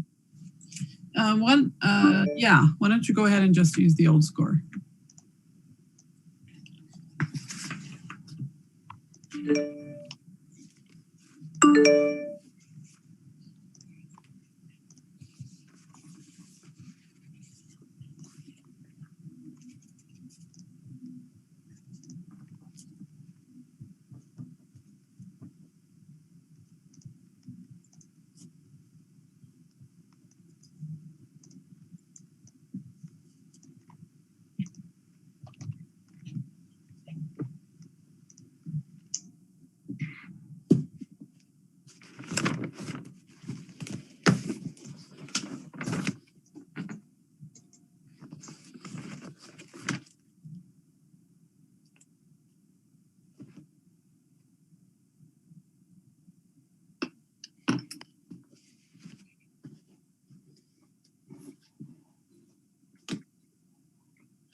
Okay, sorry about that.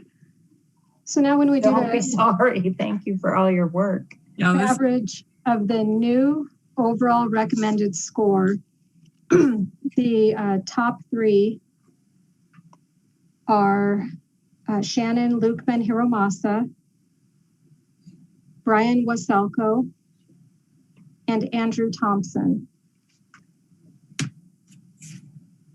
What were their totals like? The totals. Okay. So Shannon Lukeman Hiromasa, her total was 4.0. Brian Waselko was 3.875. Andrew Thompson was 3.75. And then a close fourth was Mary Mondragon at 3.625.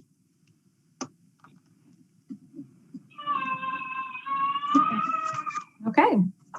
Well, does anyone want to speak for or against this lineup? Individually or as the lineup? Well, I mean, I'm just looking, Shannon came out top. And you know, statistically further apart than the last three.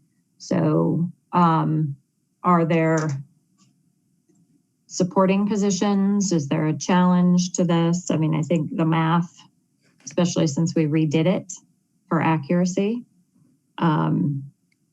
is showing us the answer. But the floor is really open. liked Shannon. I really did, and I like that the fact that she has a small business. I like the fact that she has insight into the community. I did really like her. She came across very, very knowledgeable.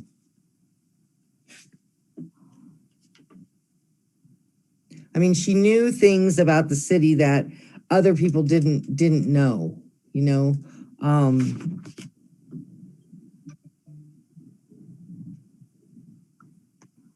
Okay. Well, I would say that I also did like Shannon a lot. However, when I look at Andrews, I mean, if you're talking about somebody who knew things about the city, he obviously spent a lot of time going through the city's website and, you know, made reference to like the strategic plan, and I'm just looking at my notes here.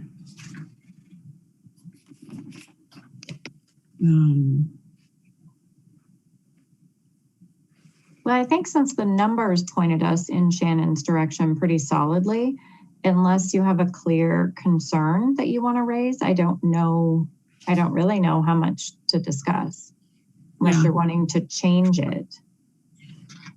I guess that's true. Yeah. Jenny, what do you got? No, I'm a little stuck because I realized that I didn't, I said I didn't want to change any of my scores, but if I would have changed any of my scores, would it shifted, right? Any of those folks. And I wonder if that would have been the same with, Joyce or anybody else. And so I'm just having a tough time trusting the numbers, right? And that's not to discount the top 3 candidates by any means, right? Like they're all excellent. In fact, I think this was probably the hardest vacancy pool I've ever sat through because everybody really was prepared and they were really thoughtful and they were pulling out different factoids that, just aren't common knowledge. So they had done their research. And I'm just struggling a little bit with the numbers and the changed process. Right. I understand that we're operating with what we have, but that's what I'm stuck on a little bit. And, I even look at Mary Mondragon, for example, and I think that there are some qualities that she would bring to the role that are really positive, right? For example, her being willing to constantly roll up her sleeves and do the work. And so I'm just stuck. And I just want to voice that. I don't have a solution, but you asked how we're feeling and where we are. And so So here's a couple things I'm thinking in response to that, and separate from that is it's feeling a little icky for the candidates. So if I was a candidate on the other side of this, I would be really frustrated. And so there's a couple of reasons, right? We had a process, it didn't get followed. So then we switched the process. We simplified it and Joanna collected overall scores, right? So that was the first overall score, here's your top 3. Then people wanted to rethink their top score. And in that moment, I cringed because I'm like, oh, do you want to rethink your top score because you don't like the top 3 that were announced? That's not okay. So then we let that go because there was valid reason based on how people said they created their top score. So we said, okay, if you want to change your top score, you can change your top score. Now we have another top 3 and we're still debating the process. And it feels like it's because we're not getting the top 3 that we want. And when I look at the numbers, Shannon was in the first top 3 and she was the top the second time. And Mary was bumped into the 4th. So mathematically, I feel very confident that the amount of council members, that 8 of us, mathematically selected Shannon. So unless someone has a really big, I don't think she's going to be good at this, our rating systems throughout the evening pointed to Shannon. Are all of the candidates super qualified? That group of people inspired me. I mean, it reminded me of the dice board and the CCPP. These are people that came to work and they all had connections to our city. They all had very eloquent things to say.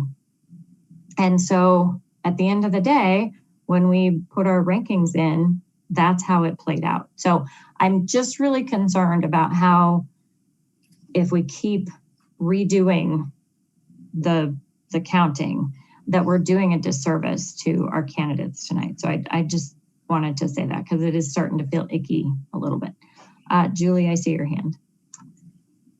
Well, one thing I was going to say is in a previous vacancy appointment, I forget which one it was, we did do rounds. Remember that time when we did rounds and like, then we eliminated one and then we eliminated two, or I don't know how it worked, but we eventually got to a smaller pool until we got a top 3. I don't know if that could be a particular option here.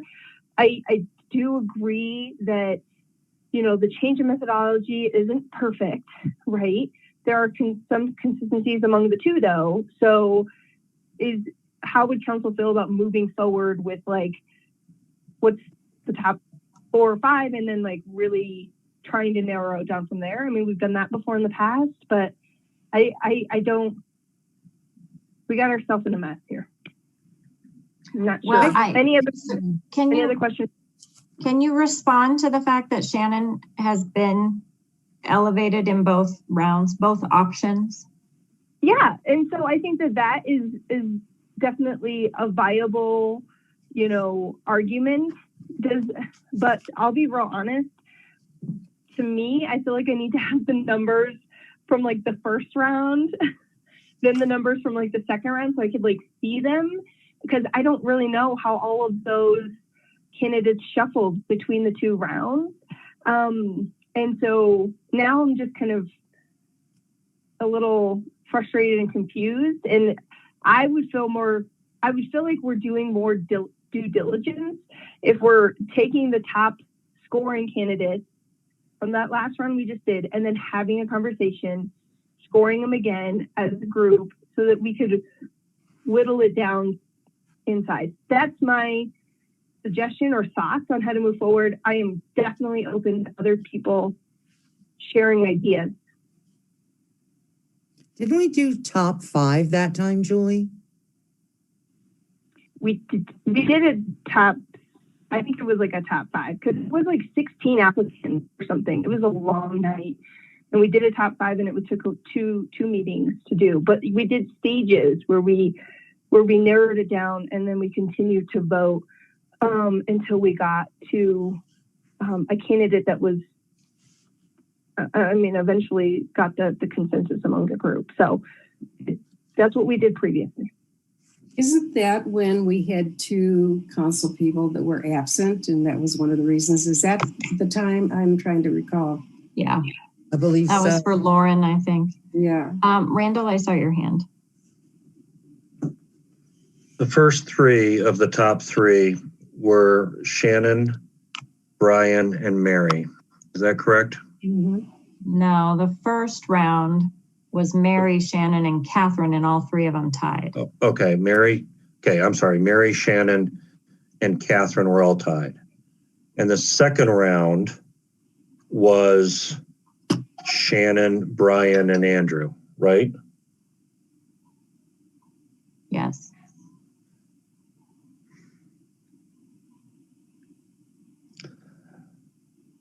So we have a top 5.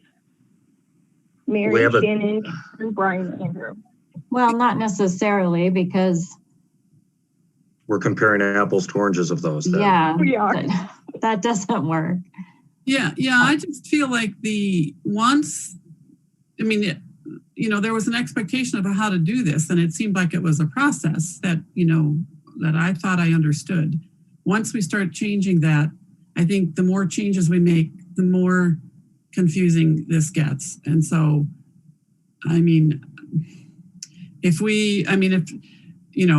we're going by like a gut impression, overall gut impression, that's one thing. If we're going by trying to be objective and, giving points for each answer and, trying to, do this average, and that's a process that's consistent.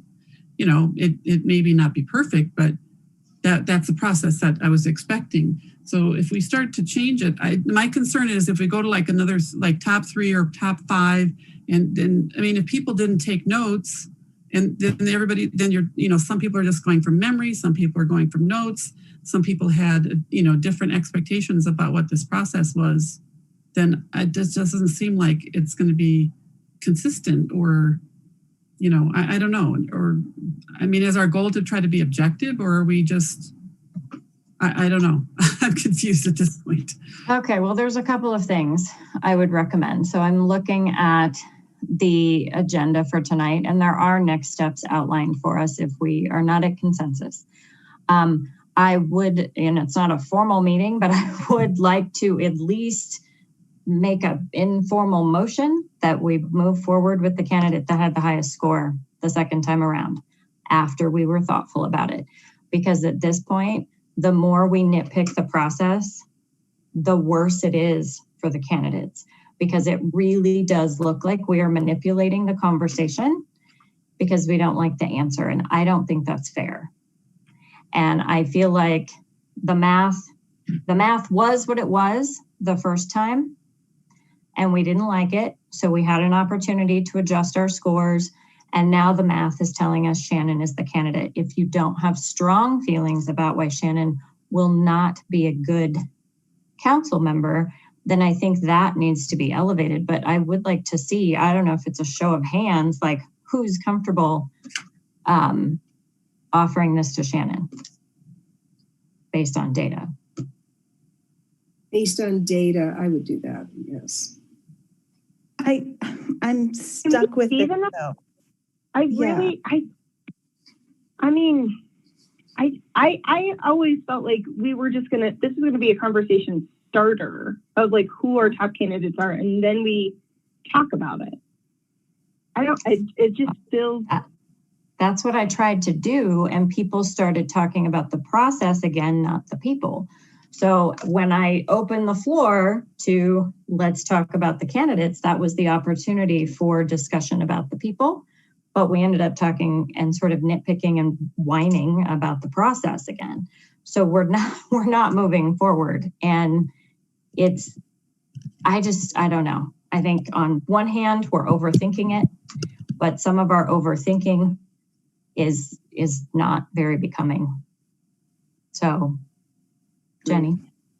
Okay, so moving forward, my question is, and this is not a reason not to appoint Shannon. We will need to figure out what the process is for filling her role as the Ward 4 representative on the CCTV board, and whether or not that's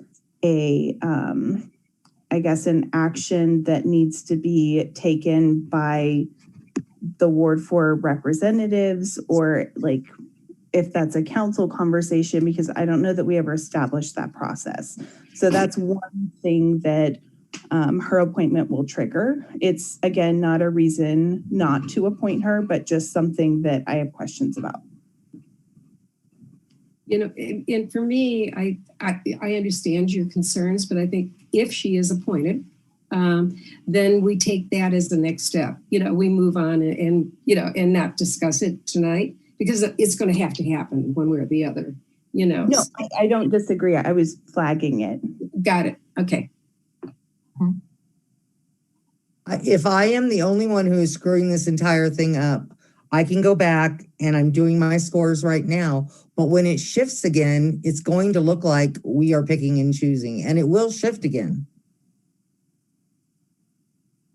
Well, the other thing that at this point, I feel like if we just we took the total scores, whichever group of scores we want to take. Right. And then we're looking at the top 1, 2, or 3. But then I really didn't feel like we were having much of a discussion, because when I started to bring up some comments about somebody who wasn't number 1, it was like, why am I talking about that? So, I mean, what are we, I mean, if we're just going by the points, then we figured it out. But if there's room to like sort of negotiate or like persuade people to change their mind, or, I mean, I'm just not sure what we're doing right now. We will take if I'm willing to take the points that we have, then what? You make good points, Catherine, very good points. I mean, and we could change the process constantly. So I think we have to make a decision, of the direction we're going to go. And right now, statistically speaking, we have someone that has a good, space between the first and second people coming in. So we could change it and have a conversation all night long And depending on who's happy with the results, we will continue having other discussions and discussing more of a process or a different process. So in all fairness to the candidates, because I think they all presented and were very well prepared, I just thank each and every one of them, and I know that whoever is chosen is going to really represent Ward 4 very well. So one thing I want you to just picture is these 9 people listening to this discussion. Because if I'm the person that mathematically had the most points, most favorable points, and yet we keep going back to rediscuss it, that would make me wonder. And it just, I think we have to hold true to as much of the integrity of the process as we can. So we had questions, we collected our points. When we needed to collect different points, everyone had, from the beginning, everyone had the overall rating. So we used it and then we redid it. I don't have to rehash this again. I just feel like we're sort of being unkind to the candidates at this point. So that was my question. If Shannon is the top mathematically, if you have a concern, if you have a reason to believe that she is not going to do a good job, then you have to say that. Or if you have someone that overall, because we can nitpick, right? Someone knocked question 1 out of the park, but somebody else was awesome for question 3 and somebody else was amazing for question 7. We can do this till midnight. So overall, if you're thinking, well, I really got to campaign for someone else, then we can do that now. I just don't know why we would do that unless, I don't know. It's really starting to feel uncomfortable to me. Julie? Thank you. Yeah, so I'll tell you who my top 4 were. I literally scored them all the same because they were like I couldn't decide between them. So it was Catherine, Andrew, Mary, and Shannon. I think all 4 would be spectacular in this role. And so I really appreciate, that at least 3 of my candidates made it to the top. I think one of the things that I really like about Shannon is I was able to interview her during the CCPP. Logan, please. I thought her interview answers were great. She did a really good job with this interview. Mary has amazing community connections that are well known and established. And I think that obviously had a lot to play into, her interview and her process and her role as an applicant. And then Andrew, I thought Andrew was refreshing, I guess would be a new way of kind of putting that. He was a great candidate. I loved his perspective as a member of our community, and this is the first time ever meeting Andrew, and I really liked him. So those were the top 3 that I really liked. One thing I would like to say is that, it took Westminster City Council like 80 votes to fill their vacancy. So I think it's okay to have a conversation about this and to kind of hash this out and spend time. And if we do need another meeting, then let's take the time to do that. If people are feeling really frustrated and just really not good about making a decision this evening. But those are my candidates and why I like them.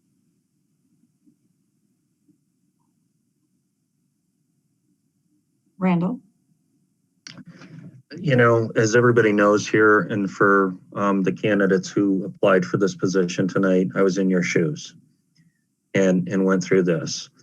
And this is a public meeting, and you might be watching it on tape and you might be watching it live. And I want to say, for what it's worth, that I want to apologize to you for whatever our indecision has put you through tonight. And I mean that sincerely. And maybe I'm speaking for just myself or council as a whole, but But like I said earlier, we could have been better at this. So let's take a look at what we have. We had one round of voting where apparently there was some differences of thought in terms of what that vote meant. In terms of that vote, we had three top candidates: Catherine, Shannon, and Mary. And then we took, well, I didn't vote this way, I didn't vote this way, I was confused, I thought it was only this. Okay, if that's what you thought, then we did a second vote. Crystal clear to where, you got one thing, right? Rank your candidates 1 through 5. Right? We're okay, all the gray areas washed away. This is the best opportunity we have to make clear one question, and another candidate comes out with a high score. I had many of these candidates in my top, and I could talk about their pros and I could talk about their cons. But I think that our process was remedied rightly. I think everybody got a second bite at the apple. I think that vote was known and made clear. And I would make a motion right now for council to go with the mathematic number and appoint Shannon to fill the Ward 4 vacancy. So just for clarification, we really can't have a vote, but we can certainly have a consensus. But I would ask the mayor to move forward and try to determine the consensus. I think I did that a few minutes ago and almost all the hands went up. Oh, yeah. So I'll do it one more time because I'm like, I think I did it. And then we went with questions again. So yeah, following Randall's lead, that was my question a few minutes ago is, can we get consensus on moving forward with Shannon as the Ward 4 council appointee based on the second round of very thoughtful voting? So yes. And Becky dropped off, but we'll go with that. Okay, so that will be in a resolution for next week. And then, Joanna, do you follow up with candidates or how does that work? Yes, I'll follow up with all of the applicants for sure. Okay. And thank you for all of your hard work and patience with us this evening. I really appreciate it. Yes. Yeah. Thank you, Joanna. Thank you. Thank you, everyone. Thank you. Have a good night.